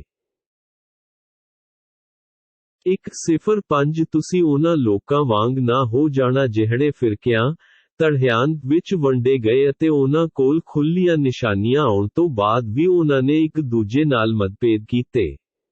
ਅਜਿਹੇ ਲੋਕਾਂ ਲਈ ਕਰੜਹਾ ਅਜ਼ਾਬ ਹੈ। 1:6 ਜਿਸ ਦਿਨ ਕਿਆਮਤ ਦਿਹਾੜੇ ਕਈ ਲੋਕਾਂ ਦੇ ਚਿਹਰੇ ਸਫੈਦ ਚਮਕਦੇ ਹੋਣਗੇ ਅਤੇ ਕਈ ਲੋਕਾਂ ਦੇ ਚਿਹਰੇ ਕਾਲੇ ਹੋਣਗੇ। ਕਾਲੇ ਮੂੰਹ ਵਾਲਿਆਂ ਨੂੰ ਕਿਹਾ ਜਾਵੇਗਾ ਕਿ ਤੁਸੀਂ ਈਮਾਨ ਲਿਆਉਣ ਮਗਰੋਂ ਵੀ ਇਨਕਾਰ ਕਰਦੇ ਰਹੇ। ਹੁਣ ਤੁਸੀਂ ਆਪਣੇ ਇਨਕਾਰ ਕਰਨ ਦੀ ਸਜ਼ਾ ਭੁਗਤੋ। 1:7 ਰੋਸ਼ਨ ਮੁਖੜਿਆਂ ਵਾਲੇ ਅੱਲਾਹ ਦੀ ਰਹਿਮਤ ਵਿੱਚ ਦਾਖਿਲ ਹੋਣਗੇ ਅਤੇ ਉਹ ਉੱਥੇ ਸਵਰਗਾਂ ਵਿੱਚ ਸਦਾ ਰਹਿਣਗੇ। 1:8 ਹੈ ਨਬੀ, ਸੱਸਾ ਮੁਸਕਰਾਉਂਦਾ ਚਿਹਰਾ। ਇਹ ਅੱਲਾਹ ਦੀਆਂ ਆਇਤਾਂ ਹਨ ਜੋ ਅਸੀਂ ਤੁਹਾਨੂੰ ਠੀਕ ਸੁਣਾ ਰਹੇ ਹਾਂ। ਅੱਲਾਹ ਜਹਾਨ ਵਾਲਿਆਂ ਤੇ ਜ਼ੁਲਮ ਕਰਨਾ ਨਹੀਂ ਚਾਹੁੰਦਾ। 1:9 ਜੋ ਕੁਝ ਧਰਤੀ ਤੇ ਆਕਾਸ਼ ਵਿੱਚ ਹੈ ਸਭ ਦਾ ਮਾਲਿਕ ਅੱਲਾਹ ਹੀ ਹੈ ਅਤੇ ਸਾਰੇ ਮਾਮਲੇ ਅੱਲਾਹ ਵੱਲ ਹੀ ਫੇਰੇ ਜਾਣਗੇ। 1:10 ਹੈ ਮੁਸਲਮਾਨੋ, ਤੁਸੀਂ ਹੀ ਸਭ ਤੋਂ ਵਧੀਆ ਉਮਤ ਇੱਕ ਸਮੁਦਾਇ ਹੋ ਜਿਹੜੀ ਲੋਕਾਂ ਦੀ ਭਲਾਈ ਲਈ ਪੈਦਾ ਕੀਤੀ ਗਈ ਹੈ ਕਿਉਂ ਜੋ ਤੁਸੀਂ ਨੇਕੀ ਦਾ ਹੁਕਮ ਦਿੰਦੇ ਹੋ, ਬੁਰਾਈਆਂ ਤੋਂ ਰੋਕਦੇ ਹੋ, ਇਸ ਦੇ ਨਾਲ ਹੀ ਅੱਲਾਹ ਤੇ ਈਮਾਨ ਰੱਖਦੇ ਹੋ। ਜੇਕਰ ਕਿਤਾਬ ਵਾਲੇ ਯਹੂਦੀ ਤੇ ਈਸਾਈ ਵੀ ਈਮਾਨ ਲਿਆਉਂਦੇ ਤਾਂ ਉਹਨਾਂ ਲਈ ਵਧੀਆ ਗੱਲ ਸੀ।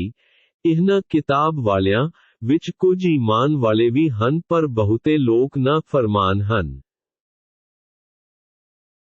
1:1 ਹੈ ਮੁਹੰਮਦ ਸੱਸਾ, ਇਹ ਕਿਤਾਬ ਵਾਲੇ ਤੁਹਾਨੂੰ ਤੰਗ ਕਰਨ ਤੋਂ ਛੁੱਟ ਹੋਰ ਤੁਹਾਡਾ ਕੁਝ ਨਹੀਂ ਵਿਗਾੜ ਸਕਦੇ।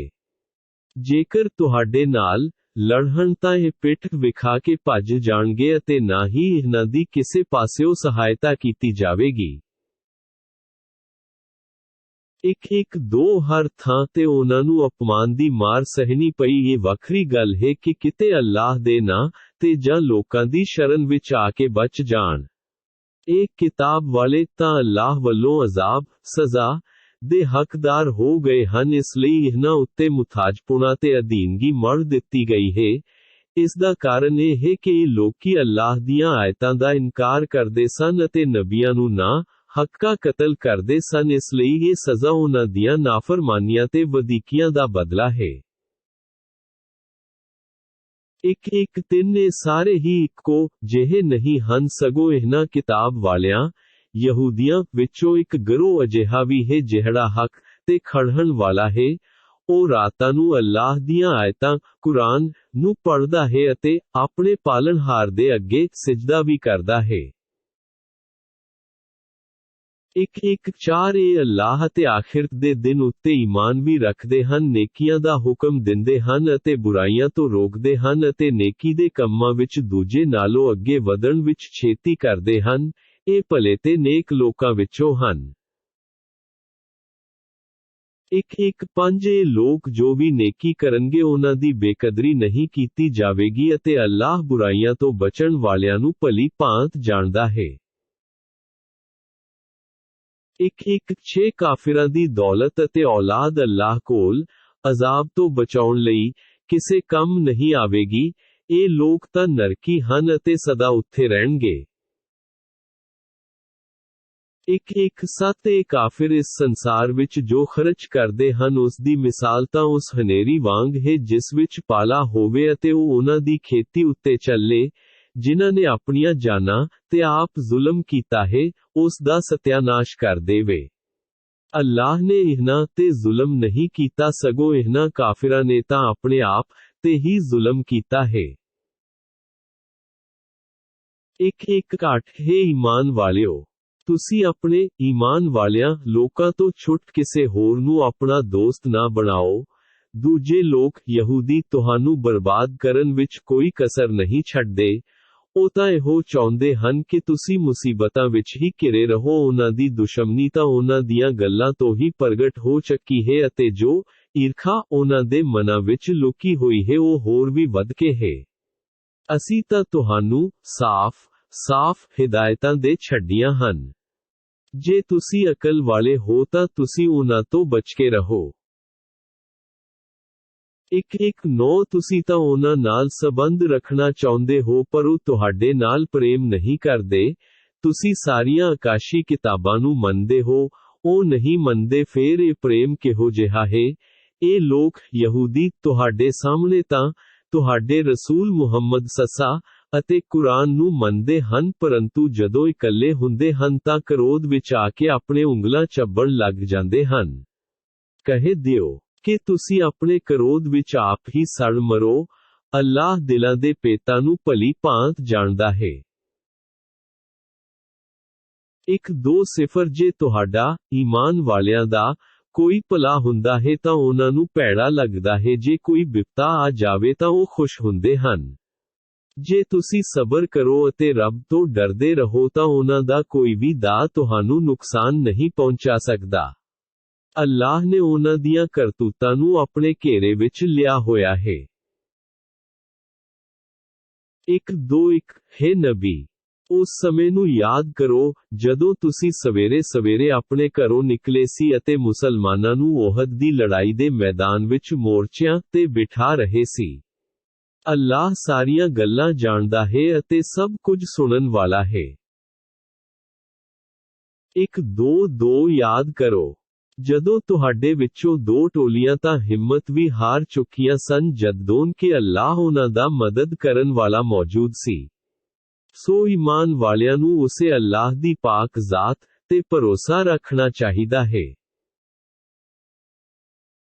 1:3 ਬਦਰ ਦੀ ਜੰਗ ਵਿੱਚ ਅੱਲਾਹ ਨੇ ਉਸ ਸਮੇਂ ਤੁਹਾਡੀ ਮਦਦ ਕੀਤੀ ਸੀ ਜਦੋਂ ਕਿ ਤੁਸੀਂ ਬਹੁਤ ਹੀ ਕਮਜ਼ੋਰ ਸੀ। ਤੁਸੀਂ ਅੱਲਾਹ ਤੋਂ ਡਰੋ ਤਾਂ ਜੋ ਤੁਸੀਂ ਅੱਲਾਹ ਦੇ ਸ਼ੁਕਰਗੁਜ਼ਾਰ ਬਣ ਸਕੋ। 1:4 ਹੈ ਨਬੀ, ਯਾਦ ਕਰੋ ਜਦੋਂ ਤੁਸੀਂ ਈਮਾਨ ਵਾਲਿਆਂ ਨੂੰ ਕਹਿ ਰਹੇ ਸੀ ਕਿ ਤੁਹਾਡੇ ਲਈ ਇਹ ਗੱਲ ਤਸੱਲੀ ਲਈ ਬਥੇਰੀ ਨਹੀਂ ਹੋਵੇਗੀ ਕਿ ਅੱਲਾਹ ਆਕਾਸ਼ੋਂ 3000 ਫਰਿਸ਼ਤੇ ਉਤਾਰ ਕੇ ਤੁਹਾਡੀ ਮਦਦ ਕਰੇ।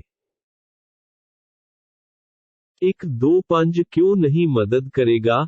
ਜੇ ਤੁਸੀਂ ਸਬਰ ਤੋਂ ਕੰਮ ਲਵੋ ਤੇ ਅੱਲਾਹ ਤੋਂ ਡਰਦੇ ਰਹੋ ਅਤੇ ਜੇ ਵੈਰੀ ਤੁਹਾਡੇ ਉੱਤੇ ਹੱਲਾ ਬੋਲ ਦੇਣ ਤਾਂ ਤੁਹਾਡਾ ਰੱਬ ਉਸੇ ਸਮੇਂ ਤੁਹਾਡੀ ਸਹਾਇਤਾ 5000 ਫਰਿਸ਼ਤਿਆਂ ਨਾਲ ਕਰੇਗਾ, ਜਿਨ੍ਹਾਂ ਤੇ ਪਛਾਣ ਲਈ ਵਿਸ਼ੇਸ਼ ਨਿਸ਼ਾਨ ਲੱਗੇ ਹੋਣਗੇ।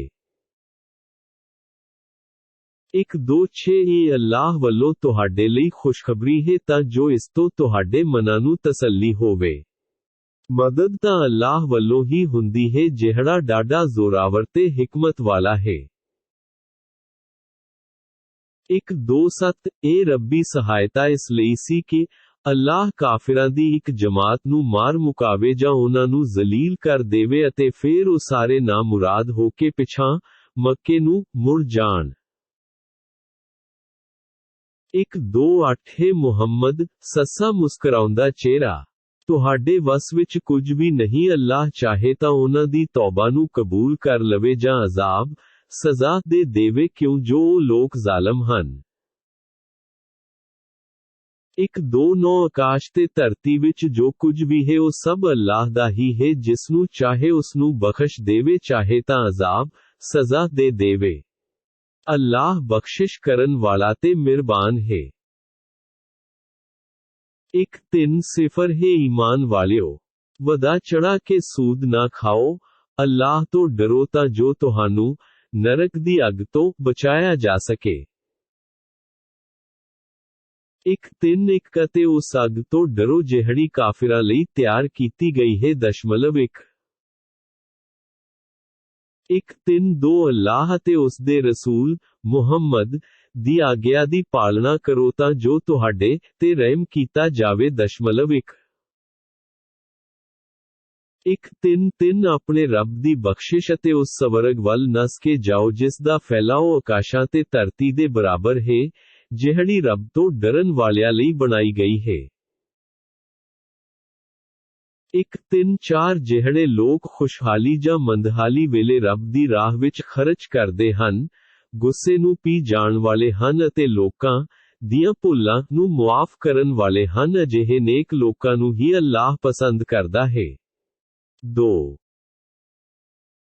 ਇੱਕ 3:5 ਜਦੋਂ ਉਹਨਾਂ ਨੇਕ ਲੋਕਾਂ ਤੋਂ ਕੋਈ ਅਸ਼ਲੀਲ ਹਰਕਤ ਹੋ ਜਾਂਦੀ ਹੈ ਜਾਂ ਕੋਈ ਪਾਪ ਕਰਕੇ ਆਪਣੇ ਉੱਤੇ ਜ਼ੁਲਮ ਕਰ ਬੈਠਦੇ ਹਨ ਤਾਂ ਉਸੇ ਵੇਲੇ ਅੱਲਾਹ ਨੂੰ ਯਾਦ ਕਰਦੇ ਹਨ ਅਤੇ ਆਪਣੇ ਗੁਨਾਹਾਂ ਲਈ ਖਿਮਾ ਚਾਹੁੰਦੇ ਹਨ।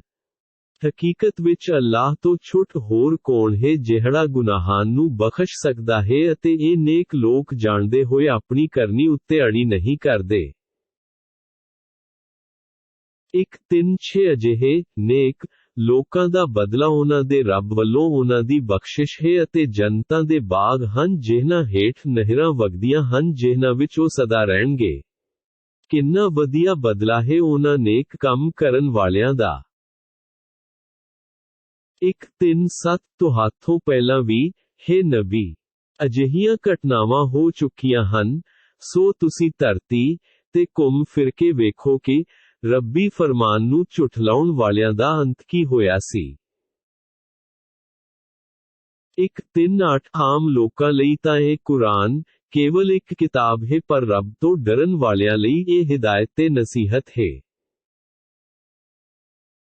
ਇੱਕ 3:9 ਹੈ ਈਮਾਨ ਵਾਲਿਓ, ਤੁਸੀਂ ਦਿਲ ਨਾ ਛੱਡੋ ਅਤੇ ਨਾ ਹੀ ਚਿੰਤਾ ਕਰੋ। ਜੇ ਤੁਸੀਂ ਸੱਚੇ ਈਮਾਨ ਵਾਲੇ ਹੋ ਤਾਂ ਤੁਸੀਂ ਹੀ ਕਾਫਿਰਾਂ ਤੇ ਭਾਰੂ ਰਹੋਗੇ। ਇੱਕ 4:0 ਜੇ ਤੁਹਾਨੂੰ ਓਹਦ ਦੀ ਜੰਗ ਵਿੱਚ ਜ਼ਖਮ ਲੱਗੇ ਹਨ ਤਾਂ ਅਜਿਹੇ ਜ਼ਖਮ ਬਦਰ ਦੀ ਜੰਗ ਵਿੱਚ ਕਾਫਿਰਾਂ ਨੂੰ ਵੀ ਲੱਗ ਚੁੱਕੇ ਹਨ। ਅਸੀਂ ਅੱਲਾਹ ਲੋਕਾਂ ਵਿਚਾਲੇ ਦਿਨਾਂ ਨੂੰ ਬਦਲਦੇ ਰਹਿੰਦੇ ਹਾਂ। ਤੁਹਾਨੂੰ ਇਹ ਜ਼ਖਮ ਇਸ ਲਈ ਲੱਗੇ ਸਨ ਕਿ ਅੱਲਾਹ ਇਹ ਵੇਖਣਾ ਚਾਹੁੰਦਾ ਸੀ ਕਿ ਤੁਹਾਡੇ ਵਿੱਚੋਂ ਈਮਾਨ ਵਾਲਾ ਕੌਣ ਹੈ। ਉਹ ਅੱਲਾਹ ਤੁਹਾਡੇ ਵਿੱਚੋਂ ਕੁਝ ਨੂੰ ਸ਼ਹਾਦਤ ਦੀ ਉੱਚੀ ਪਦਵੀ ਦੇਣਾ ਚਾਹੁੰਦਾ ਸੀ। ਅੱਲਾਹ ਜ਼ਾਲਮਾਂ ਨੂੰ ਪਸੰਦ ਨਹੀਂ ਕਰਦਾ। ਇੱਕ 4:1 ਇਹ ਕਾਰਨ ਵੀ ਸੀ ਕਿ ਅੱਲਾਹ ਈਮਾਨ ਵਾਲਿਆਂ ਨੂੰ ਪਾਕ ਸਾਫ਼ ਕਰਨਾ ਅਤੇ ਕਾਫਿਰਾਂ ਨੂੰ ਖਤਮ ਕਰਨਾ ਚਾਹੁੰਦਾ ਸੀ। ਇੱਕ 4:2 ਹੇ ਈਮਾਨ ਵਾਲਿਓ, ਕੀ ਤੁਸੀਂ ਇਹ ਸਮਝ ਬੈਠੇ ਹੋ ਕਿ ਤੁਸੀਂ ਐਵੇਂ ਹੀ ਜੰਨਤ ਵਿੱਚ ਚਲੇ ਜਾਓਗੇ, ਜਦ ਕਿ ਅਜੇ ਅੱਲਾਹ ਨੇ ਇਹ ਤਾਂ ਵੇਖਿਆ ਹੀ ਨਹੀਂ ਕਿ ਤੁਹਾਡੇ ਵਿੱਚੋਂ ਰੱਬ ਦੀ ਰਾਹ ਵਿੱਚ ਜਾਨ ਵਾਰ ਦੇਣ ਵਾਲੇ ਅਤੇ ਸਬਰ ਕਰਨ ਵਾਲੇ ਕੌਣ ਹਨ। ਇੱਕ 4:3 ਜੰਗ ਹੋਣ ਤੋਂ ਪਹਿਲਾਂ ਤਾਂ ਤੁਸੀਂ ਮੌਤ, ਸ਼ਹੀਦ ਹੋਣ ਦੀਆਂ ਕਾਮਨਾਵਾਂ ਕਰਦੇ ਸੀ, ਸੋ ਹੁਣ ਤੁਸੀਂ ਮੌਤ ਨੂੰ ਆਪਣੀ ਅੱਖੀਂ ਵੇਖ ਲਿਆ। ਇੱਕ 4:4 ਮੁਹੰਮਦ, ਸੱਸਾ ਮੁਸਕਰਾਉਂਦਾ ਚਿਹਰਾ।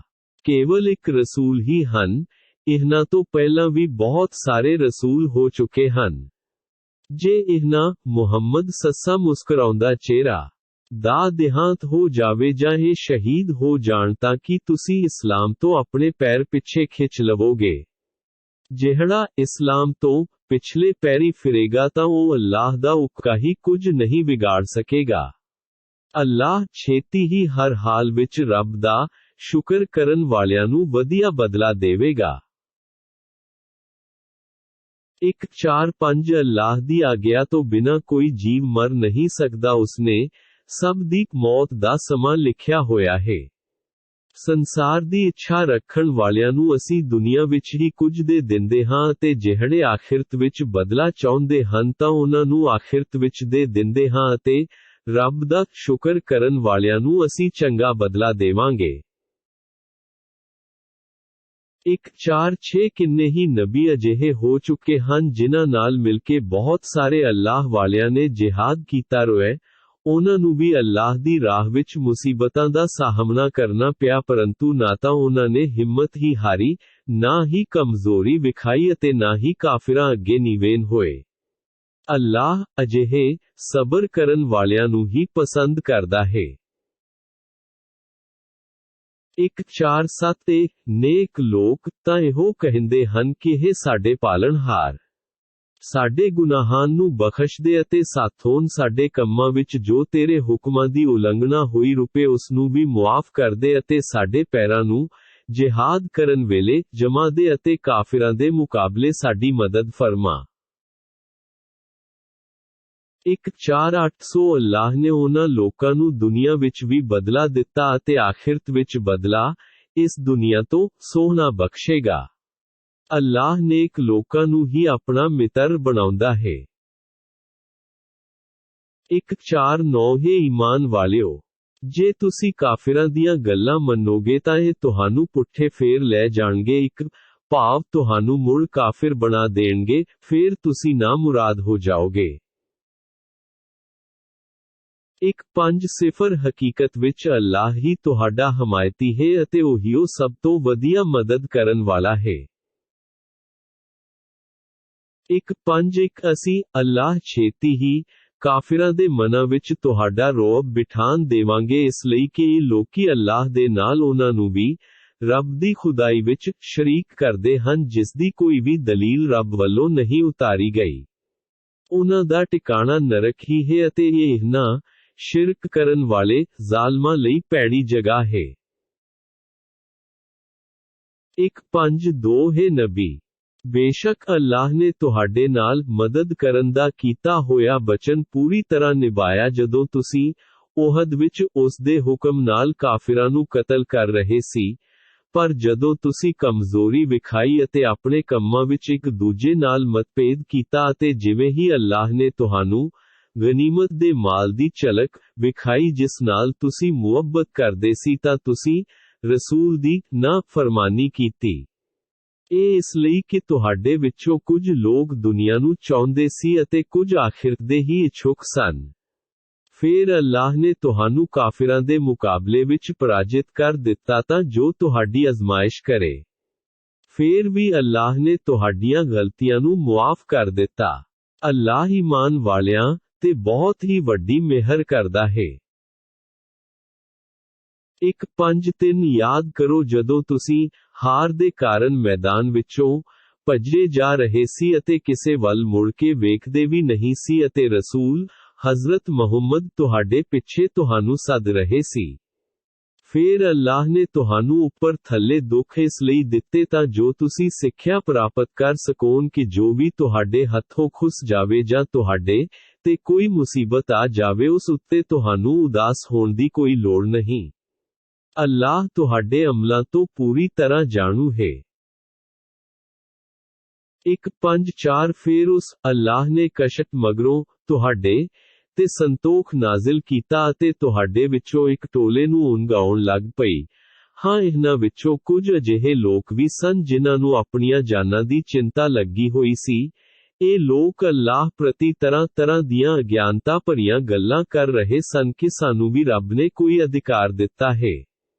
ਹੇ ਨਬੀ, ਤੁਸੀਂ ਆਖ ਦਿਓ ਕਿ ਸਾਰੇ ਕੰਮ ਅੱਲਾਹ ਦੇ ਹੀ ਅਧਿਕਾਰ ਵਿੱਚ ਹਨ। ਉਹ ਲੋਕ ਆਪਣੇ ਦਿਲਾਂ ਦੀਆਂ ਗੱਲਾਂ ਤੁਹਾਨੂੰ ਨਹੀਂ ਦੱਸਦੇ। ਕਹਿੰਦੇ ਹਨ ਕਿ ਜੇਕਰ ਸਾਨੂੰ ਵੀ ਕੁਝ ਅਧਿਕਾਰ ਹੁੰਦਾ ਤਾਂ ਅਸੀਂ ਇਸ ਥਾਂ ਤੇ ਕਤਲ ਨਾ ਕੀਤੇ ਜਾਂਦੇ।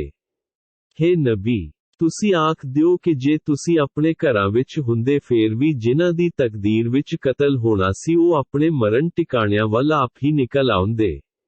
ਇਹ ਸਭ ਕੁਝ ਇਸ ਲਈ ਹੋਇਆ ਸੀ ਕਿ ਜੋ ਕੁਝ ਵੀ ਤੁਹਾਡੇ ਮਨਾਂ ਵਿੱਚ ਹੈ, ਅੱਲਾਹ ਉਸ ਨੂੰ ਪਰਖੇ ਅਤੇ ਜੋ ਵੀ ਤੁਹਾਡੇ ਮਨਾਂ ਵਿੱਚ ਖੋਟ ਹੈ ਉਸ ਨੂੰ ਪਾਕ ਕਰੇ। ਅੱਲਾਹ ਮਨਾਂ ਦੇ ਭੇਤਾਂ ਨੂੰ ਭਲੀ ਭਾਂਤ ਜਾਣਦਾ ਹੈ। 1:5 ਬੇਸ਼ੱਕ ਜਦੋਂ ਦੋਵਾਂ ਧੜਿਆਂ ਦੀ ਉਹਦ ਵਿੱਚ ਟੱਕਰ ਹੋਈ ਸੀ ਉਦੋਂ ਤੁਹਾਡੇ ਮੁਸਲਮਾਨਾਂ ਵਿੱਚੋਂ ਜਿਨ੍ਹਾਂ ਨੇ ਪਿੱਠ ਵਿਖਾਈ ਸੀ ਉਹ ਲੋਕ ਆਪਣੀਆਂ ਕੁਝ ਕਮਜ਼ੋਰੀਆਂ ਕਾਰਨ ਸ਼ੈਤਾਨ ਦੇ ਬਹਿਕਾਵੇ ਵਿੱਚ ਆ ਗਏ, ਪਰੰਤੂ ਫਿਰ ਅੱਲਾਹ ਨੇ ਉਹਨਾਂ ਨੂੰ ਮੁਆਫ ਕਰ ਦਿੱਤਾ। ਬੇਸ਼ੱਕ ਅੱਲਾਹ ਡਾਢਾ ਬਖਸ਼ਣਹਾਰ ਅਤੇ ਵੱਡਾ ਸਹਿਣਸ਼ੀਲ ਹੈ। 1:5 ਹੇ ਈਮਾਨ ਵਾਲਿਓ, ਤੁਸੀਂ ਉਹਨਾਂ ਲੋਕਾਂ ਵਾਂਗ ਨਾ ਹੋ ਜਾਣਾ ਜਿਨ੍ਹਾਂ ਨੇ ਕੁਫਰ ਕੀਤਾ ਸੀ ਅਤੇ ਆਪਣੇ ਮੁਸਲਮਾਨ ਭਰਾਵਾਂ ਲਈ, ਜਦੋਂ ਉਹ ਸਫ਼ਰ ਲਈ ਜਾਂ ਜਿਹਾਦ ਲਈ ਨਿਕਲਦੇ, ਹਮਦਰਦੀ ਵਜੋਂ ਆਖਦੇ ਕਿ ਜੇ ਇਹ ਸਾਡੇ ਕੋਲ ਹੁੰਦੇ ਤਾਂ ਨਾ ਉਹ ਕਿਸੇ ਨੂੰ ਮਾਰਦੇ ਨਾ ਹੀ ਆਪ ਮਰਦੇ। ਇੰਜ ਅੱਲਾਹ ਨੇ ਉਹਨਾਂ ਦੀਆਂ ਗੱਲਾਂ ਨੂੰ ਉਹਨਾਂ ਦੇ ਦਿਲਾਂ ਦੇ ਪਛਤਾਵੇ ਦਾ ਕਾਰਨ ਬਣਾ ਛੱਡਿਆ ਹੈ। ਅੱਲਾਹ ਹੀ ਜਿਉਂਦਾ ਰੱਖਣ ਵਾਲਾ ਅਤੇ ਮਾਰਨ ਵਾਲਾ ਹੈ ਅਤੇ ਅੱਲਾਹ ਤੁਹਾਡੇ ਸਾਰੇ ਅਮਲਾਂ ਨੂੰ ਵੇਖ ਰਿਹਾ ਹੈ। 1:7 ਜੇ ਤੁਸੀਂ ਅੱਲਾਹ ਦੀ ਰਾਹ ਵਿੱਚ ਮਾਰੇ ਜਾਓ ਜਾਂ ਮਰ ਜਾਓ ਤਾਂ ਬੇਸ਼ੱਕ ਅੱਲਾਹ ਦੀ ਬਖਸ਼ਿਸ਼ ਅਤੇ ਮਿਹਰਾਂ ਇਹਨਾਂ ਸੰਸਾਰਿਕ ਵਸਤੂਆਂ ਤੋਂ ਕੀਤੇ ਵਧੀਆ ਹਨ ਜਿਹੜੀਆਂ ਇਹ ਲੋਕ ਜੋੜਦੇ ਹਨ।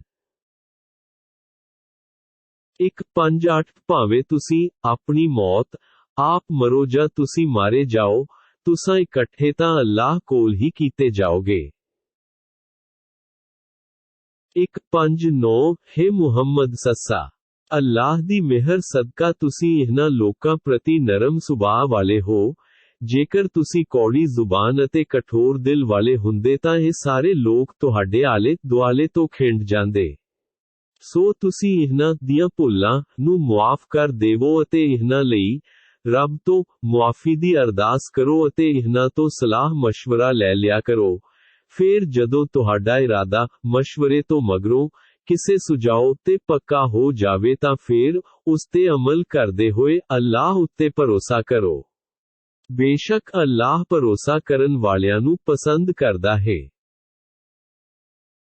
1:6 ਜੇ ਅੱਲਾਹ ਤੁਹਾਡੀ ਸਹਾਇਤਾ ਤੇ ਆ ਜਾਵੇ ਤਾਂ ਤੁਹਾਡੇ ਤੇ ਕੋਈ ਵੀ ਭਾਰੂ ਨਹੀਂ ਹੋ ਸਕਦਾ। ਜੇ ਉਹੀਓ ਤੁਹਾਨੂੰ ਇਕੱਲਾ ਛੱਡ ਦੇਵੇ ਤਾਂ ਉਸ ਪਿੱਛੋਂ ਕੌਣ ਹੈ ਜਿਹੜਾ ਤੁਹਾਡੀ ਸਹਾਇਤਾ ਕਰ ਸਕਦਾ ਹੈ। ਈਮਾਨ ਵਾਲਿਆਂ, ਤਾਂ ਅੱਲਾਹ ਤੇ ਹੀ ਭਰੋਸਾ ਕਰਨਾ ਚਾਹੀਦਾ ਹੈ। 1:6 ਅਸੰਭਵ ਹੈ ਕਿ ਕਿਸੇ ਨਬੀ ਤੋਂ ਕਿਸੇ ਪ੍ਰਕਾਰ ਦੀ ਖਿਆਨਤ ਹੇਰਾ ਫੇਰੀ ਹੋਵੇ ਅਤੇ ਜੇ ਕੋਈ ਖਿਆਨਤ ਕਰੇਗਾ ਤਾਂ ਉਹ ਆਪਣੀ ਹੇਰਾ ਫੇਰੀ ਨੂੰ ਲੈ ਕੇ ਕਿਆਮਤ ਦਿਹਾੜੇ ਰੱਬ ਦੇ ਹਜ਼ੂਰ ਹਾਜ਼ਰ ਹੋਵੇਗਾ, ਜਿੱਥੇ ਹਰ ਵਿਅਕਤੀ ਨੂੰ ਉਸ ਵੱਲੋਂ ਕੀਤੇ ਕੰਮਾਂ ਦਾ ਪੂਰਾ ਬਦਲਾ ਦਿੱਤਾ ਜਾਵੇਗਾ, ਕਿਸੇ ਨਾਲ ਕਿਸੇ ਪ੍ਰਕਾਰ ਦਾ ਧੱਕਾ ਨਹੀਂ ਹੋਵੇਗਾ। 1:6 ਉਹ ਵਿਅਕਤੀ ਜਿਹੜਾ ਸਦਾ ਹੀ ਅੱਲਾਹ ਨੂੰ ਖੁਸ਼ ਕਰਨ ਵਿੱਚ ਲੱਗਿਆ ਰਹਿੰਦਾ ਹੈ, ਕਿ ਉਹ ਉਸ ਵਿਅਕਤੀ ਵਾਂਗ ਹੋ ਸਕਦਾ ਹੈ ਜਿਹੜਾ ਅੱਲਾਹ ਨੂੰ ਆਪਣੇ ਕੰਮਾਂ ਕਾਰਨ ਸਦਾ ਨਾਰਾਜ਼ ਰੱਖਦਾ ਹੈ ਅਤੇ ਜਿਨ੍ਹਾਂ ਦਾ ਟਿਕਾਣਾ ਨਰਕ ਹੈ ਜਿਹੜੀ ਬਹੁਤ ਹੀ ਭੈੜੀ ਥਾਂ ਹੈ। 1:6 ਅੱਲਾਹ ਕੋਲ ਉਹਨਾਂ ਦੋਵੇਂ ਤਰ੍ਹਾਂ ਦੇ ਲੋਕਾਂ ਲਈ ਵੱਖਰੇ ਦਰਜੇ ਹਨ ਅਤੇ ਉਹਨਾਂ ਸਭ ਦੇ ਅਮਲਾਂ ਨੂੰ ਅੱਲਾਹ ਵੇਖ ਰਿਹਾ ਹੈ। 1:4 ਬੇਸ਼ੱਕ ਅੱਲਾਹ ਨੇ ਮੁਸਲਮਾਨਾਂ ਤੇ ਬਹੁਤ ਵੱਡਾ ਅਹਿਸਾਨ ਕੀਤਾ ਹੈ ਕਿ ਉਹਨਾਂ ਵਿੱਚ ਖੁਦ ਉਹਨਾਂ ਲਈ ਇੱਕ ਰਸੂਲ ਭੇਜਿਆ ਜੋ ਉਹਨਾਂ ਨੂੰ ਇਸ ਕੁਰਾਨ ਦੀਆਂ ਆਇਤਾਂ ਪੜ੍ਹ ਕੇ ਸੁਣਾਉਂਦਾ ਹੈ ਤੇ ਉਹਨਾਂ ਨੂੰ ਸ਼ਿਰਕ ਤੋਂ ਪਾਕ ਕਰਦਾ ਹੈ ਅਤੇ ਉਹਨਾਂ ਨੂੰ ਕਿਤਾਬ, ਕੁਰਾਨ ਤੇ ਹਿਕਮਤ, ਹਦੀਸ ਦੀਆਂ ਗੱਲਾਂ ਸਿਖਾਉਂਦਾ ਹੈ। ਜਦੋਂ ਕਿ ਇਸ ਨਬੀ ਤੋਂ ਪਹਿਲਾਂ ਇਹ ਲੋਕ ਸਪਸ਼ਟ ਰੂਪ ਵਿੱਚ ਕੁਰਾਹੇ ਪਏ ਹੋਏ ਸਨ। 1:5 ਉਸ ਸਮੇਂ ਤੁਹਾਡਾ ਕੀ ਹਾਲ ਸੀ ਜਦੋਂ ਤੁਹਾਡੇ ਉੱਤੇ ਉਹਦ ਦੇ ਮੈਦਾਨ ਵਿੱਚ ਇੱਕ ਮੁਸੀਬਤ ਆ ਪਈ ਤਾਂ ਤੁਸੀਂ ਕਹਿਣ ਲੱਗੇ ਕਿ ਇਹ ਮੁਸੀਬਤ ਕਿੱਥੋਂ ਆਈ ਹੈ। ਜਦੋਂ ਕਿ ਇਸ ਤੋਂ ਪਹਿਲਾਂ ਬਦਰ ਦੇ ਮੈਦਾਨ ਵਿੱਚ ਤੁਸੀਂ ਇਹਨਾਂ ਕਾਫਰਾਂ ਨੂੰ ਦੂਣੀ ਮੁਸੀਬਤ ਦੇ ਚੁੱਕੇ ਹੋ। ਤਾਂ, ਹੇ ਨਬੀ, ਤੁਸੀਂ ਆਖ ਦਿਓ ਕਿ ਇਹ ਸਾਰੀਆਂ ਮੁਸੀਬਤਾਂ ਤੁਹਾਡੀਆਂ ਆਪਣੀਆਂ ਸਹੇੜੀਆਂ ਹੋਈਆਂ ਹਨ। ਬੇਸ਼ੱਕ ਅੱਲਾਹ ਹਰ ਪ੍ਰਕਾਰ ਦੀ ਸਮਰੱਥਾ ਰੱਖਦਾ ਹੈ। 166 ਹੇ ਮੁਸਲਮਾਨੋ, ਤੁਹਾਨੂੰ ਜੋ ਵੀ ਹਾਨੀ ਉਸ ਦਿਨ ਓਹਦ ਦੇ ਯੁੱਧ ਵਿੱਚ ਹੋਈ ਸੀ, ਜਿਸ ਦਿਨ ਦੋ ਗੁੱਟਾਂ ਵਿਚਕਾਰ ਟੱਕਰ ਹੋਈ ਸੀ, ਉਹ ਸਭ ਕੁਝ ਅੱਲਾਹ ਦੇ ਹੁਕਮ ਅਨੁਸਾਰ ਹੀ ਸੀ ਅਤੇ ਇਹ ਇਸ ਲਈ ਸੀ ਕਿ ਅੱਲਾਹ ਪਛਾਣ ਲਵੇ ਕਿ ਕੌਣ ਈਮਾਨ ਵਾਲਾ ਹੈ। 167 ਅਤੇ ਅੱਲਾਹ ਇਹ ਵੀ ਜਾਣਦਾ ਹੈ ਕਿ ਮੁਨਾਫਿਕ ਕੌਣ ਹਨ। ਜਦੋਂ ਉਹਨਾਂ ਮੁਨਾਫਿਕਾਂ ਨੂੰ ਕਿਹਾ ਗਿਆ ਕਿ ਆਓ ਅੱਲਾਹ ਦੀ ਰਾਹ ਵਿੱਚ ਲੜੀਏ ਜਾਂ ਸ਼ਹਿਰ ਦਾ ਬਚਾਓ ਕਰੀਏ ਤਾਂ ਉਹ ਮੁਨਾਫਿਕ ਕਹਿਣ ਲੱਗੇ ਕਿ ਜੇਕਰ ਅਸੀਂ ਜਾਣਦੇ ਹੁੰਦੇ ਕਿ ਅੱਜ ਜੰਗ ਹੋਵੇਗੀ ਤਾਂ ਅਸੀਂ ਤੁਹਾਡੇ ਨਾਲ ਜ਼ਰੂਰ ਜਾਂਦੇ। ਉਸ ਦਿਨ ਉਹ ਈਮਾਨ ਨਾਲੋਂ ਕੁਫਰ ਦੇ ਵਧੇਰੇ ਨੇੜੇ ਸਨ। ਇਹ ਮੁਨਾਫਿਕ ਲੋਕ ਆਪਣੇ ਮੂੰਹੋਂ ਉਹ ਗੱਲਾਂ ਆਖਦੇ ਹਨ ਜਿਹੜੀਆਂ ਉਹਨਾਂ ਦੇ ਮਨਾਂ ਵਿੱਚ ਨਹੀਂ ਹੁੰਦੀਆਂ, ਜਦਕਿ ਅੱਲਾਹ ਉਹ ਸਭ ਜਾਣਦਾ ਹੈ ਜਿਨ੍ਹਾਂ ਗੱਲਾਂ ਨੂੰ ਦਿਲਾਂ ਵਿੱਚ ਲੁਕਾਉਂਦੇ ਹਨ। 168 ਇਹ ਉਹ ਲੋਕ ਹਨ ਜੋ ਆਪ ਤਾਂ ਬੈਠੇ ਹੀ ਰਹੇ ਅਤੇ ਆਪਣੇ ਭਰਾਵਾਂ ਬਾਰੇ, ਜਿਹੜੇ ਜੰਗ ਵਿੱਚ ਗਏ ਸੀ, ਕਹਿਣ ਲੱਗੇ ਕਿ ਜੇ ਉਹ ਸਾਡਾ ਕਹਿਣਾ ਮੰਨ ਲੈਂਦੇ ਤਾਂ ਮਾਰੇ ਨਾ ਜਾਂਦੇ। ਹੇ ਨਬੀ, ਇਹਨਾਂ ਨੂੰ ਆਖ ਦਿਓ ਕਿ ਜੇਕਰ ਤੁਸੀਂ ਸੱਚੇ ਹੋ ਤਾਂ ਆਪਣੀਆਂ ਜਾਨਾਂ ਤੋਂ ਮੌਤ ਨੂੰ ਟਾਲ ਕੇ ਵਿਖਾਓ। 169 ਜਿਹੜੇ ਲੋਕ ਅੱਲਾਹ ਦੀ ਰਾਹ ਵਿੱਚ ਮਾਰੇ ਜਾਣ, ਉਹਨਾਂ ਨੂੰ ਮੁਰਦਾ ਨਾ ਕਹੋ, ਉਹ ਤਾਂ ਜਿਉਂਦੇ ਹਨ, ਆਪਣੇ ਰੱਬ ਵੱਲੋਂ ਉਹਨਾਂ ਨੂੰ ਰਿਜ਼ਕ ਦਿੱਤਾ ਜਾਂਦਾ ਹੈ। 170 ਅੱਲਾਹ ਨੇ ਆਪਣੇ ਫਜ਼ਲਾਂ ਨਾਲ ਜੋ ਉਹਨਾਂ ਨੂੰ ਨਵਾਜ਼ਿਆ ਹੈ ਉਸ ਤੋਂ ਉਹ ਬਹੁਤ ਖੁਸ਼ ਹਨ ਅਤੇ ਉਹਨਾਂ ਮੋਮਿਨਾਂ ਪ੍ਰਤੀ ਵੀ ਖੁਸ਼ੀਆਂ ਮਨਾ ਰਹੇ ਹਨ, ਜਿਹੜੇ ਅਜੇ ਤੀਕ ਉਹਨਾਂ ਨਾਲ ਨਹੀਂ ਮਿਲੇ ਅਤੇ ਉਹਨਾਂ ਦੇ ਪਿੱਛੇ ਅੱਲਾਹ ਦੀ ਰਾਹ ਵਿੱਚ ਲੜਨ ਲਈ ਰਹੇ ਗਏ ਹਨ। ਨਾ ਤਾਂ ਉਹਨਾਂ ਨੂੰ ਮਰਨ ਦਾ ਕੋਈ ਡਰ ਹੈ ਅਤੇ ਨਾ ਹੀ ਮਰਨ ਮਗਰੋਂ ਕਿਸੇ ਤਰ੍ਹਾਂ ਦੀ ਕੋਈ ਚਿੰਤਾ ਹੋਵੇਗੀ। 171 ਉਹ ਅੱਲਾਹ ਦੇ ਇਨਾਮ ਅਤੇ ਉਸ ਦੇ ਫਜ਼ਲਾਂ ਤੋਂ ਬਹੁਤ ਖੁਸ਼ ਹਨ ਅਤੇ ਇਸ ਗੱਲ ਤੇ ਵੀ ਸੰਤੁਸ਼ਟ ਹਨ ਕਿ ਅੱਲਾਹ ਈਮਾਨ ਵਾਲਿਆਂ ਦੇ ਨੇਕ ਕੰਮਾਂ ਨੂੰ ਅਜਾਇਨ ਨਹੀਂ ਕਰੇਗਾ। 172 ਜਿਹੜੇ ਲੋਕਾਂ ਨੇ ਅੱਲਾਹ ਅਤੇ ਰਸੂਲ ਦੇ ਹੁਕਮਾਂ ਨੂੰ ਪ੍ਰਵਾਨ ਕੀਤਾ ਜਦੋਂ ਕਿ ਉਹ ਬੁਰੀ ਤਰ੍ਹਾਂ ਜ਼ਖਮੀ ਹੋ ਚੁੱਕੇ ਸਨ, ਉਹਨਾਂ ਵਿੱਚੋਂ ਜਿਨ੍ਹਾਂ ਨੇ ਭਲੇ ਕੰਮ ਕੀਤੇ ਅਤੇ ਬੁਰਾਈ ਤੋਂ ਪਰਹੇਜ਼ ਕੀਤਾ ਉਹਨਾਂ ਲਈ ਬੜਾ ਵੱਡਾ ਬਦਲਾ ਹੈ। 173 ਉਹ ਲੋਕ ਕਿ ਜਦੋਂ ਉਹਨਾਂ ਨੂੰ ਲੋਕਾਂ ਨੇ ਕਿਹਾ ਕਿ ਕਾਫਿਰਾਂ ਨੇ ਤਾਂ ਤੁਹਾਡੇ ਵਿਰੁੱਧ ਇੱਕ ਵੱਡੀ ਫੌਜ ਇਕੱਤਰ ਕੀਤੀ ਹੋਈ ਹੈ, ਤੁਸੀਂ ਉਹਨਾਂ ਨਾਲ ਲੜਾਈ ਕਰਨ ਤੋਂ ਡਰੋ, ਪਰੰਤੂ ਇਸ ਗੱਲ ਨੇ ਉਹਨਾਂ ਦੇ ਈਮਾਨ ਵਿੱਚ ਹੋਰ ਵਾਧਾ ਕਰ ਦਿੱਤਾ ਅਤੇ ਆਖਣ ਲੱਗੇ, ਹਸਬੁਨੱਲਾਹ ਵਾ ਨਿਅਮਲ ਵਕੀਲ, ਇੱਕ ਭਾਵ ਸਾਡੇ ਲਈ ਤਾਂ ਅੱਲਾਹ ਹੀ ਬਥੇਰਾ ਹੈ, ਉਹੀ ਉਹ ਸਾਰੇ ਕੰਮ ਸੰਵਾਰਨ ਵਾਲਾ ਹੈ। 174 ਅਤੇ ਉਹ ਅੱਲਾਹ ਦੇ ਇਨਾਮ ਅਤੇ ਉਸ ਦੀਆਂ ਮਿਹਰਾਂ ਸਦਕਾ ਉਹ ਜੰਗ ਵਿੱਚੋਂ ਘਰ ਪਰਤ ਆਏ, ਉਹਨਾਂ ਨੂੰ ਕੋਈ ਨੁਕਸਾਨ ਨਹੀਂ ਹੋਇਆ, ਉਹਨਾਂ ਨੇ ਅੱਲਾਹ ਦੀ ਮਰਜ਼ੀ ਦੀ ਪਾਲਣਾ ਕੀਤੀ, ਅੱਲਾਹ ਡਾਢਾ ਫਜ਼ਲ ਫਰਮਾਉਣ ਵਾਲਾ ਹੈ। 175 ਇਹ ਤਾਂ ਸ਼ੈਤਾਨ ਹੀ ਹੈ ਜਿਹੜਾ ਆਪਣੇ ਸਾਥੀਆਂ ਕਾਫਿਰਾਂ ਤੋਂ ਮੋਮਿਨਾਂ ਨੂੰ ਡਰਾਉਂਦਾ ਹੈ। ਹੇ ਮੁਸਲਮਾਨੋ, ਸੋ ਤੁਸੀਂ ਉਹਨਾਂ ਕਾਫਿਰਾਂ ਤੋਂ ਨਾ ਡਰੋ, ਸਗੋਂ ਮੈਥੋਂ ਡਰੋ ਜੇ ਤੁਸੀਂ ਸੱਚੇ ਮੋਮਿਨ ਹੋ। 176 ਹੇ ਮੁਹੰਮਦ, ਜਿਹੜੇ ਲੋਕ ਕੁਫਰ ਵਿੱਚ ਅੱਗੇ ਵਧ ਰਹੇ ਹਨ ਉਹਨਾਂ ਦੀਆਂ ਸਰਗਰਮੀਆਂ ਤੋਂ ਉਲਟ ਪੁੱਠਾ ਕੌਮਾਂ ਚਿੰਤਾ ਵਿੱਚ ਨਾ ਪਾ ਦੇਣ, ਇਹ ਅੱਲਾਹ ਦਾ ਕੁਝ ਵੀ ਵਿਗਾੜ ਨਹੀਂ ਸਕਦੇ। ਅੱਲਾਹ ਦਾ ਇਰਾਦਾ ਇਹ ਹੈ ਕਿ ਉਹਨਾਂ ਕਾਫਿਰਾਂ ਲਈ ਆਖਿਰਤ ਵਿੱਚ ਕੋਈ ਹਿੱਸਾ ਨਾ ਰੱਖੇ, ਉਹਨਾਂ ਲਈ ਤਾਂ ਨਰਕ ਦਾ ਕਰੜਾ ਅਜ਼ਾਬ ਹੈ। 177 ਕੁਫਰ ਨੂੰ ਈਮਾਨ ਦੇ ਬਦਲੇ ਖਰੀਦਣ ਵਾਲੇ ਕਦੇ ਵੀ ਅੱਲਾਹ ਦਾ ਕੁਝ ਵੀ ਨਹੀਂ ਵਿਗਾੜ ਸਕਦੇ ਅਤੇ ਉਹਨਾਂ ਲਈ ਦੁਖਦਾਈ ਅਜ਼ਾਬ ਹੈ। 178 ਕਾਫਿਰ ਲੋਕ ਸਾਡੇ ਅੱਲਾਹ ਵੱਲੋਂ ਸੰਸਾਰ ਵਿੱਚ ਦਿੱਤੀ ਹੋਈ ਢਿੱਲ ਨੂੰ ਆਪਣੇ ਹੱਕ ਵਿੱਚ ਚੰਗਾ ਨਾ ਸਮਝਣ। ਇਹ ਢਿੱਲ ਤਾਂ ਅਸੀਂ ਇਸ ਲਈ ਦਿੱਤੀ ਹੈ ਕਿ ਉਹ ਆਪਣੇ ਪਾਪਾਂ ਵਿੱਚ ਹੋਰ ਵਾਧਾ ਕਰ ਲੈਣ। ਇਹਨਾਂ ਕਾਫਿਰਾਂ ਲਈ ਹੀ ਜ਼ਲੀਲ ਕਰਨ ਵਾਲਾ ਅਜ਼ਾਬ ਹੈ। 179 ਹੇ ਮੁਸਲਮਾਨੋ, ਜਿਸ ਹਾਲ ਵਿੱਚ ਅੱਜ ਤੁਸੀਂ ਹੋ, ਅੱਲਾਹ ਈਮਾਨ ਵਾਲਿਆਂ ਨੂੰ ਇਸ ਹਾਲ ਵਿੱਚ ਕਦੇ ਵੀ ਨਹੀਂ ਰਹਿਣ ਦੇਵੇਗਾ, ਜਦੋਂ ਤੱਕ ਕਿ ਉਹ ਪਵਿੱਤਰ ਲੋਕਾਂ ਨੂੰ ਅਪਵਿੱਤਰ ਲੋਕਾਂ ਤੋਂ ਵੱਖਰਾ ਨਾ ਕਰ ਦੇਵੇ, ਅਤੇ ਨਾ ਹੀ ਅੱਲਾਹ ਦਾ ਇਹ ਤਰੀਕਾ ਹੈ ਕਿ ਤੁਹਾਨੂੰ ਪਰੋਖ ਤੋਂ ਜਾਣੂ ਕਰਾਵੇ, ਪਰ ਅੱਲਾਹ ਆਪਣੇ ਰਸੂਲਾਂ ਵਿੱਚੋਂ ਜਿਸ ਨੂੰ ਚਾਹੁੰਦਾ ਹੈ, ਗੈਬ ਦੀ ਜਾਣਕਾਰੀ ਦੇਣ ਲਈ ਚੁਣ ਲੈਂਦਾ ਹੈ। ਇਸ ਲਈ ਤੁਸੀਂ ਅੱਲਾਹ ਅਤੇ ਉਸ ਦੇ ਰਸੂਲਾਂ ਉੱਤੇ ਈਮਾਨ ਰੱਖੋ ਜੇਕਰ ਤੁਸੀਂ ਸੱਚੇ ਈਮਾਨ ਵਾਲੇ ਹੋ। ਅੱਲਾਹ ਤੋਂ ਡਰੋ, ਫੇਰ ਤੁਹਾਨੂੰ ਬਹੁਤ ਵੱਡਾ ਬਦਲਾ ਮਿਲੇਗਾ।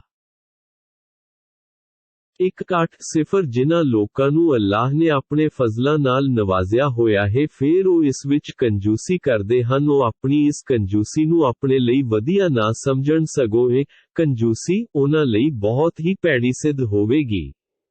ਛੇਤੀ ਹੀ ਕਿਆਮਤ ਵਾਲੇ ਦਿਨ ਇਹ ਕੰਜੂਸੀ ਨਾਲ ਇਕੱਤਰ ਕੀਤੀ ਹੋਈ ਮਾਇਆ ਉਹਨਾਂ ਦੇ ਗਲ ਦਾ ਤੌਕ ਹਾਰ ਬਣ ਜਾਵੇਗੀ। 1 ਆਕਾਸ਼ ਤੇ ਧਰਤੀ ਦੀ ਹਰ ਚੀਜ਼ ਦਾ ਵਾਰਸ ਅੱਲਾਹ ਹੀ ਹੈ, ਅਤੇ ਜੋ ਕੁਝ ਤੁਸੀਂ ਕਰ ਰਹੇ ਹੋ ਉਸ ਤੋਂ ਅੱਲਾਹ ਭਲੀ ਭਾਂਤ ਜਾਣੂ ਹੈ। 181 ਅੱਲਾਹ ਨੇ ਉਹਨਾਂ ਲੋਕਾਂ ਦਾ ਕਥਨ ਵੀ ਸੁਣਿਆ ਹੈ ਜੋ ਆਖਦੇ ਹਨ ਕਿ ਅੱਲਾਹ ਤਾਂ ਫਕੀਰ ਹੈ ਅਤੇ ਅਸੀਂ ਧਨਵਾਨ ਹਾਂ। ਉਹਨਾਂ ਦੇ ਇਸ ਕਥਨ ਨੂੰ ਅਸੀਂ ਲਿਖ ਛੱਡਾਂਗੇ, ਅਤੇ ਉਹ ਵੀ ਲਿਖਿਆ ਹੋਇਆ ਹੈ ਜੋ ਉਹ ਨਬੀਆਂ ਨੂੰ ਨਾ ਹੱਕਾ ਕਤਲ ਕਰਦੇ ਰਹੇ ਹਨ। ਅਸੀਂ ਅੱਲਾਹ ਇਹਨਾਂ ਕਾਫਿਰਾਂ ਨੂੰ ਆਖਾਂਗੇ ਕਿ ਹੁਣ ਸਾੜਨ ਵਾਲੇ ਅਜ਼ਾਬ ਨਰਕ ਦੀ ਅੱਗ ਦਾ ਸਵਾਦ ਲਵੋ। 182 ਅਤੇ ਉਹਨਾਂ ਨੂੰ ਕਿਹਾ ਜਾਵੇਗਾ ਕਿ ਇਹ ਸਭ ਤੁਹਾਡੇ ਹੱਥਾਂ ਦੀ ਕਮਾਈ ਦਾ ਬਦਲਾ ਹੈ। ਅੱਲਾਹ ਆਪਣੇ ਬੰਦਿਆਂ ਉੱਤੇ ਕੋਈ ਵੀ ਜ਼ੁਲਮ ਨਹੀਂ ਕਰਦਾ। 183 ਉਹ ਲੋਕ ਹਨ ਜਿਹੜੇ ਕਹਿੰਦੇ ਹਨ ਕਿ ਅੱਲਾਹ ਵੱਲੋਂ ਸਾਨੂੰ ਹੁਕਮ ਹੋਇਆ ਹੈ ਕਿ ਤੁਸੀਂ ਕਿਸੇ ਰਸੂਲ ਨੂੰ ਉਦੋਂ ਤੱਕ ਨਾ ਮੰਨੋ ਜਦੋਂ ਤੱਕ ਕਿ ਉਹ ਰਸੂਲ ਸਾਡੇ ਸਾਹਮਣੇ ਅਜਿਹੀ ਕੁਰਬਾਨੀ ਨਾ ਕਰੇ ਜਿਸ ਨੂੰ ਗੈਬੋਂ ਆ ਕੇ ਅੱਗ ਖਾ ਜਾਵੇ। ਹੇ ਨਬੀ, ਤੁਸੀਂ ਆਖ ਦਿਓ ਕਿ ਹੇ ਕਾਫਿਰੋ, ਜੇ ਤੁਸੀਂ ਸੱਚੇ ਹੋ ਤਾਂ ਮੈਥੋਂ ਪਹਿਲਾਂ ਤੁਹਾਡੇ ਕੋਲ ਜਿਹੜੇ ਵੀ ਰਸੂਲ ਆਏ, ਜਿਹੜੇ ਹੋਰ ਬਹੁਤ ਸਾਰੇ ਸਪਸ਼ਟ ਮੁਅੱਜ਼ਿਆਂ ਚਮਤਕਾਰਾਂ ਨਾਲ ਇਹ ਨਿਸ਼ਾਨੀ ਵੀ ਲਿਆਏ ਸਨ ਜੋ ਤੁਸੀਂ ਕਹਿ ਰਹੇ ਹੋ, ਫੇਰ ਤੁਸੀਂ ਉਹਨਾਂ ਰਸੂਲਾਂ ਨੂੰ ਕਿਉਂ ਕਤਲ ਕੀਤਾ ਸੀ?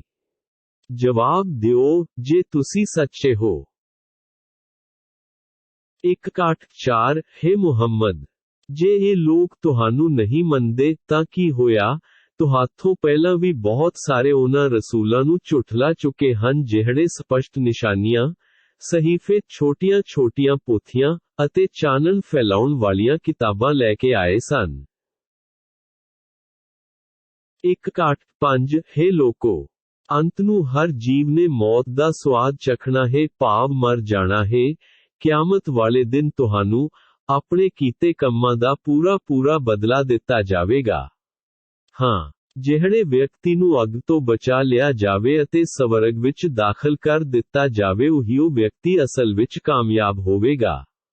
ਸੰਸਾਰਿਕ ਜੀਵਨ ਤਾਂ ਕੇਵਲ ਇੱਕ ਭੁਲੇਖਾ ਹੀ ਹੈ, ਅਸਲ ਜੀਵਨ ਪਰਲੋਕ ਦਾ ਜੀਵਨ ਹੈ। 186 ਹੇ ਮੁਸਲਮਾਨੋ, ਤੁਹਾਡੇ ਮਾਲ ਅਤੇ ਤੁਹਾਡੀਆਂ ਜਾਨਾਂ ਰਾਹੀਂ ਤੁਹਾਨੂੰ ਅਵਸ਼ ਅਜ਼ਮਾਇਆ ਜਾਵੇਗਾ। ਤੁਸੀਂ ਉਹਨਾਂ ਲੋਕਾਂ ਤੋਂ ਜਿਨ੍ਹਾਂ ਨੂੰ ਤੁਹਾਥੋਂ ਪਹਿਲਾਂ ਕਿਤਾਬ ਦਿੱਤੀ ਗਈ ਅਤੇ ਉਹਨਾਂ ਲੋਕਾਂ ਤੋਂ ਜਿਹੜੇ ਮੁਸ਼ਰਿਕ ਹਨ, ਜ਼ਰੂਰ ਹੀ ਦੁਖਦਾਈ ਗੱਲਾਂ ਸੁਣੋਗੇ। ਜੇ ਤੁਸੀਂ ਸਬਰ ਕਰੋ ਤੇ ਪਰਹੇਜ਼ਗਾਰੀ ਵਾਲਾ ਵਤੀਰਾ ਅਪਣਾਓਗੇ ਤਾਂ ਇਹ ਬਹੁਤ ਵੱਡੀ ਹਿੰਮਤ ਦਾ ਕੰਮ ਹੈ। 187 ਜਦੋਂ ਅੱਲਾਹ ਨੇ ਅਹਲੇ ਕਿਤਾਬ ਯਹੂਦੀ ਤੇ ਈਸਾਈਆਂ ਤੋਂ ਇਹ ਵਚਨ ਲਿਆ ਸੀ ਕਿ ਤੁਸੀਂ ਉਹਨਾਂ ਕਿਤਾਬਾਂ ਦੇ ਹੁਕਮਾਂ ਨੂੰ ਸਾਰੇ ਲੋਕਾਂ ਦੇ ਸਾਹਮਣੇ ਲਾਜ਼ਮੀ ਬਿਆਨ ਕਰੋਗੇ ਅਤੇ ਇਸ ਦੇ ਹੁਕਮਾਂ ਨੂੰ ਲੁਕਾ ਕੇ ਨਹੀਂ ਰੱਖੋਗੇ, ਪਰ ਉਹਨਾਂ ਨੇ ਇਸ ਵਚਨ ਨੂੰ ਪਿੱਠ ਪਿੱਛੇ ਸੁੱਟ ਛੱਡਿਆ ਅਤੇ ਇਸ ਕਿਤਾਬ ਨੂੰ ਬਹੁਤ ਹੀ ਥੋੜੇ ਮੁੱਲ ਤੇ ਭਾਵ ਸੰਸਾਰਿਕ ਲਾਭ ਲਈ ਵੇਚ ਸੁੱਟਿਆ ਹੈ। ਇਹਨਾਂ ਦਾ ਇਹ ਵਪਾਰ ਕਿੰਨਾ ਭੈੜਾ ਘਾਟੇ ਵਾਲਾ ਹੈ। 188 ਲੋਕ ਆਪਣੀਆਂ ਕਰਤੂਤਾਂ ਤੇ ਬਹੁਤ ਖੁਸ਼ ਹਨ ਅਤੇ ਚਾਹੁੰਦੇ ਹਨ ਕਿ ਜਿਹੜੇ ਕੰਮ ਉਹਨਾਂ ਨੇ ਕੀਤੇ ਵੀ ਨਹੀਂ ਉਹਨਾਂ ਦੀ ਵੀ ਪ੍ਰਸ਼ੰਸਾ ਕੀਤੀ ਜਾਵੇ। ਤੁਸੀਂ ਉਹਨਾਂ ਲੋਕਾਂ ਨੂੰ ਨਰਕ ਦੇ ਅਜ਼ਾਬ ਤੋਂ ਸੁਰੱਖਿਅਤ ਨਾ ਸਮਝੋ ਉਹਨਾਂ ਲਈ ਤਾਂ ਬੜੀ ਹੀ ਦਰਦਨਾਕ ਸਜ਼ਾ ਹੈ। 1-8-9 ਆਕਾਸ਼ ਤੇ ਧਰਤੀ ਦੀ ਬਾਦਸ਼ਾਹਤ ਅੱਲਾਹ ਲਈ ਹੈ ਅਤੇ ਹਰ ਚੀਜ਼ ਅੱਲਾਹ ਦੇ ਵਸ ਵਿੱਚ ਹੈ। 1-9-0 ਆਕਾਸ਼ ਤੇ ਧਰਤੀ ਨੂੰ ਪੈਦਾ ਕਰਨ ਵਿੱਚ ਅਤੇ ਰਾਤ ਤੇ ਦਿਨ ਦੇ ਆਉਣ ਜਾਣ ਵਿੱਚ ਅਕਲਮੰਦ ਲੋਕਾਂ ਲਈ ਅੱਲਾਹ ਨੂੰ ਸਮਝਣ ਲਈ ਬਥੇਰੀਆਂ ਨਿਸ਼ਾਨੀਆਂ ਹਨ। 1-9-1 ਜਿਹੜੇ ਨੇਕ ਲੋਕ ਖੜੇ, ਬੈਠੇ ਅਤੇ ਲੇਟਦੇ ਹੋਏ ਭਾਵ ਹਰ ਹਾਲ ਵਿੱਚ ਅੱਲਾਹ ਨੂੰ ਯਾਦ ਰੱਖਦੇ ਹਨ ਅਤੇ ਆਕਾਸ਼ ਤੇ ਧਰਤੀ ਦੀ ਬਣਤਰ ਤੇ ਵਿਚਾਰ ਕਰਦੇ ਹਨ ਅਤੇ ਆਖਦੇ ਹਨ ਕਿ ਇਹ ਸਾਡੇ ਪਾਲਣਹਾਰ, ਤੂੰ ਇਹ ਸਭ ਕੁਝ ਬੇਅਰਥ ਨਹੀਂ ਬਣਾਇਆ, ਤੂੰ ਪਾਕ ਹੈ, ਬਸ ਤੂੰ ਸਾਨੂੰ ਨਰਕ ਦੀ ਅੱਗ ਦੇ ਅਜ਼ਾਬ ਤੋਂ ਬਚਾ ਲੈ। 1-9-2 ਹੈ ਸਾਡੇ ਪਾਲਣਹਾਰ, ਤੂੰ ਜਿਸ ਨੂੰ ਵੀ ਨਰਕ ਵਿੱਚ ਸੁੱਟਿਆ, ਹਕੀਕਤ ਵਿੱਚ ਉਸ ਨੂੰ ਤੂੰ ਜ਼ਲੀਲ ਕੀਤਾ ਹੈ ਅਤੇ ਆਖਿਰਤ ਵਿੱਚ ਜ਼ਾਲਮਾਂ ਦਾ ਕੋਈ ਵੀ ਸਹਾਈ ਨਹੀਂ ਹੋਵੇਗਾ। 1-9-3 ਹੈ ਸਾਡੇ ਪਾਲਣਹਾਰ, ਬੇਸ਼ੱਕ ਅਸੀਂ ਸੁਣਿਆ ਕਿ ਮੁਨਾਦੀ ਕਰਨ ਵਾਲਾ ਉੱਚੀ ਆਵਾਜ਼ ਨਾਲ ਲੋਕਾਂ ਨੂੰ ਈਮਾਨ ਵੱਲ ਸੱਦ ਰਿਹਾ ਹੈ ਕਿ ਇਹ ਲੋਕੋ, ਆਪਣੇ ਰੱਬ ਤੇ ਈਮਾਨ ਲੈ ਆਓ। ਸੋ ਅਸੀਂ ਉਸ ਦੀ ਗੱਲ ਮੰਨਦ ਹੋਏ ਈਮਾਨ ਲੈ ਆਏ।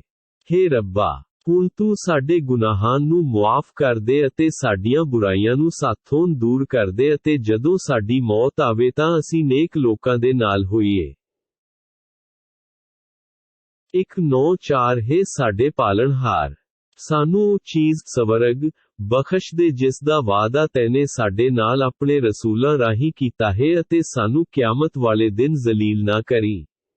ਬੇਸ਼ੱਕ ਤੂੰ ਆਪਣੇ ਵਾਅਦੇ ਤੋਂ ਫਿਰਨ ਵਾਲਾ ਨਹੀਂ।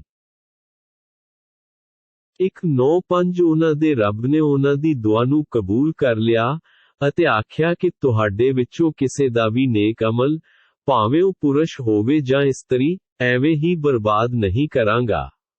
ਤੁਸੀਂ ਸਾਰੇ ਆਪਸ ਵਿੱਚ ਇੱਕੋ ਹੀ ਹੋ, ਇਸ ਲਈ ਉਹ ਲੋਕ ਜਿਨ੍ਹਾਂ ਨੇ ਹਿਜਰਤ ਕੀਤੀ ਅਤੇ ਆਪਣੇ ਘਰਾਂ ਵਿੱਚੋਂ ਕੱਢ ਦਿੱਤੇ ਗਏ ਅਤੇ ਜਿਨ੍ਹਾਂ ਨੂੰ ਮੇਰੇ ਰਸਤੇ ਚੱਲਣ ਕਾਰਨ ਤਕਲੀਫਾਂ ਦਿੱਤੀਆਂ ਗਈਆਂ, ਜਿਨ੍ਹਾਂ ਨੇ ਰੱਬ ਲਈ ਲੜਾਈ ਲੜੀ ਅਤੇ ਮਾਰੇ ਗਏ, ਮੈਂ ਜ਼ਰੂਰ ਹੀ ਉਹਨਾਂ ਦੀਆਂ ਬੁਰਾਈਆਂ ਉਹਨਾਂ ਤੋਂ ਦੂਰ ਕਰ ਦਵੇਗਾ ਅਤੇ ਉਹਨਾਂ ਨੂੰ ਉਹਨਾਂ ਜੰਨਤਾਂ ਵਿੱਚ ਦਾਖਿਲ ਕਰਾਂਗਾ ਜਿੱਥੇ ਉਹ ਸਦਾ ਰਹਿਣਗੇ, ਜਿਸ ਦੇ ਹੇਠ ਨਹਿਰਾਂ ਵਗ ਰਹੀਆਂ ਹਨ। ਇਹ ਉਹਨਾਂ ਦਾ ਬਦਲਾ ਅੱਲਾਹ ਵੱਲੋਂ ਹੈ ਅਤੇ ਅੱਲਾਹ ਕੋਲ ਹੀ ਸਭ ਤੋਂ ਵਧੀਆ ਬਦਲਾ ਹੈ। 1-9-6 ਹੈ ਨਬੀ, ਰੱਬ ਦੇ ਇਨਕਾਰੀਆਂ ਦੀ ਸੰਸਾਰ ਵਿੱਚ ਚਲਤ ਫਿਰਤ ਖੁਸ਼ਹਾਲੀ ਤੁਹਾਨੂੰ ਧੋਖੇ ਵਿੱਚ ਨਾ ਪਾ ਦੇਵੇ। 1-9-7 ਇਹ ਤਾਂ ਬਹੁਤ ਹੀ ਛੋੜਾ ਲਾਭ ਹੈ, ਇਸ ਸੰਸਾਰਿਕ ਜੀਵਨ ਤੋਂ ਬਾਅਦ ਉਹਨਾਂ ਦਾ ਟਿਕਾਣਾ ਨਰਕ ਹੀ ਹੈ ਅਤੇ ਉਹ ਬਹੁਤ ਹੀ ਬੁਰੀ ਜਗ੍ਹਾ ਹੈ। 1-9-8 ਪਰੰਤੂ ਜਿਹੜੇ ਲੋਕ ਸੰਸਾਰ ਵਿੱਚ ਆਪਣੇ ਰੱਬ ਤੋਂ ਡਰਦੇ ਰਹੇ ਉਹਨਾਂ ਲਈ ਆਖਿਰਤ ਵਿੱਚ ਸਵਰਗਾਂ ਹਨ ਜਿਨ੍ਹਾਂ ਦੇ ਹੇਠ ਨਹਿਰਾਂ ਵਗਦੀਆਂ ਹਨ ਜਿੱਥੇ ਉਹ ਸਦਾ ਰਹਿਣਗੇ। ਇਹ ਅੱਲਾਹ ਵੱਲੋਂ ਉਹਨਾਂ ਨੇਕ ਲੋਕਾਂ ਲਈ ਆਓ ਭਗਤ ਹੈ ਅਤੇ ਨੇਕ ਲੋਕਾਂ ਲਈ ਜੋ ਅੱਲਾਹ ਕੋਲ ਹੈ ਉਹ ਬਹੁਤ ਹੀ ਵਧੀਆ ਹੈ। 1-9-9 ਬੇਸ਼ੱਕ ਕਿਤਾਬ ਵਾਲਿਆਂ ਯਹੂਦੀਆਂ ਤੇ ਈਸਾਈਆਂ ਵਿੱਚੋਂ ਕੁਝ ਅਜਿਹੇ ਵੀ ਹਨ ਜਿਹੜੇ ਅੱਲਾਹ ਤੇ ਈਮਾਨ ਰੱਖਦੇ ਹਨ ਅਤੇ ਤੁਹਾਡੇ ਉੱਤੇ ਹੈ ਮੁਹੰਮਦ, ਜਿਹੜਾ ਕੁਰਾਨ ਨਾਜ਼ਲ ਹੋਇਆ ਹੈ ਅਤੇ ਉਹਨਾਂ ਲਈ ਜੋ ਤੌਰਾਤ ਤੇ ਇੰਜੀਲ ਨਾਜ਼ਲ ਕੀਤਾ ਗਿਆ ਹੈ ਉਸ ਤੇ ਵੀ ਈਮਾਨ ਰੱਖਦੇ ਹਨ, ਅੱਲਾਹ ਤੋਂ ਡਰਦੇ ਹਨ ਅਤੇ ਅੱਲਾਹ ਦੀਆਂ ਆਇਤਾਂ ਕੁਰਾਨ ਨੂੰ ਥੋੜੇ ਜਿਹੇ ਸੰਸਰਾਕੇ ਲਾਭ ਮੁੱਲ ਤੇ ਵੇਚ ਨਹੀਂ ਸੁੱਟਦੇ। ਉਹਨਾਂ ਦਾ ਬਦਲਾ ਉਹਨਾਂ ਦੇ ਰੱਬ ਦੇ ਕੋਲ ਹੈ ਅਤੇ ਅੱਲਾਹ ਬਹੁਤ ਛੇਤੀ ਹਿਸਾਬ ਲੈਣ ਵਾਲਾ ਹੈ। 2-0 ਹੈ ਈਮਾਨ ਵਾਲਿਓ, ਮੁਸੀਬਤਾਂ ਵੇਲੇ ਸਬਰ ਤੋਂ ਕੰਮ ਲਵੋ, ਲੜਾਈ ਸਮੇਂ ਡਟੇ ਰਹੋ, ਹੱਕ ਸੱਚ ਦੀ ਸੇਵਾ ਲਈ ਸਰਗਰਮ ਰਹੋ ਤਾਂ ਜੋ ਤੁਸੀਂ ਆਪਣੇ ਟੀਚੇ ਨੂੰ ਪ੍ਰਾਪਤ ਕਰਨ ਵਿੱਚ ਸਫਲ ਹੋ ਸਕੋ।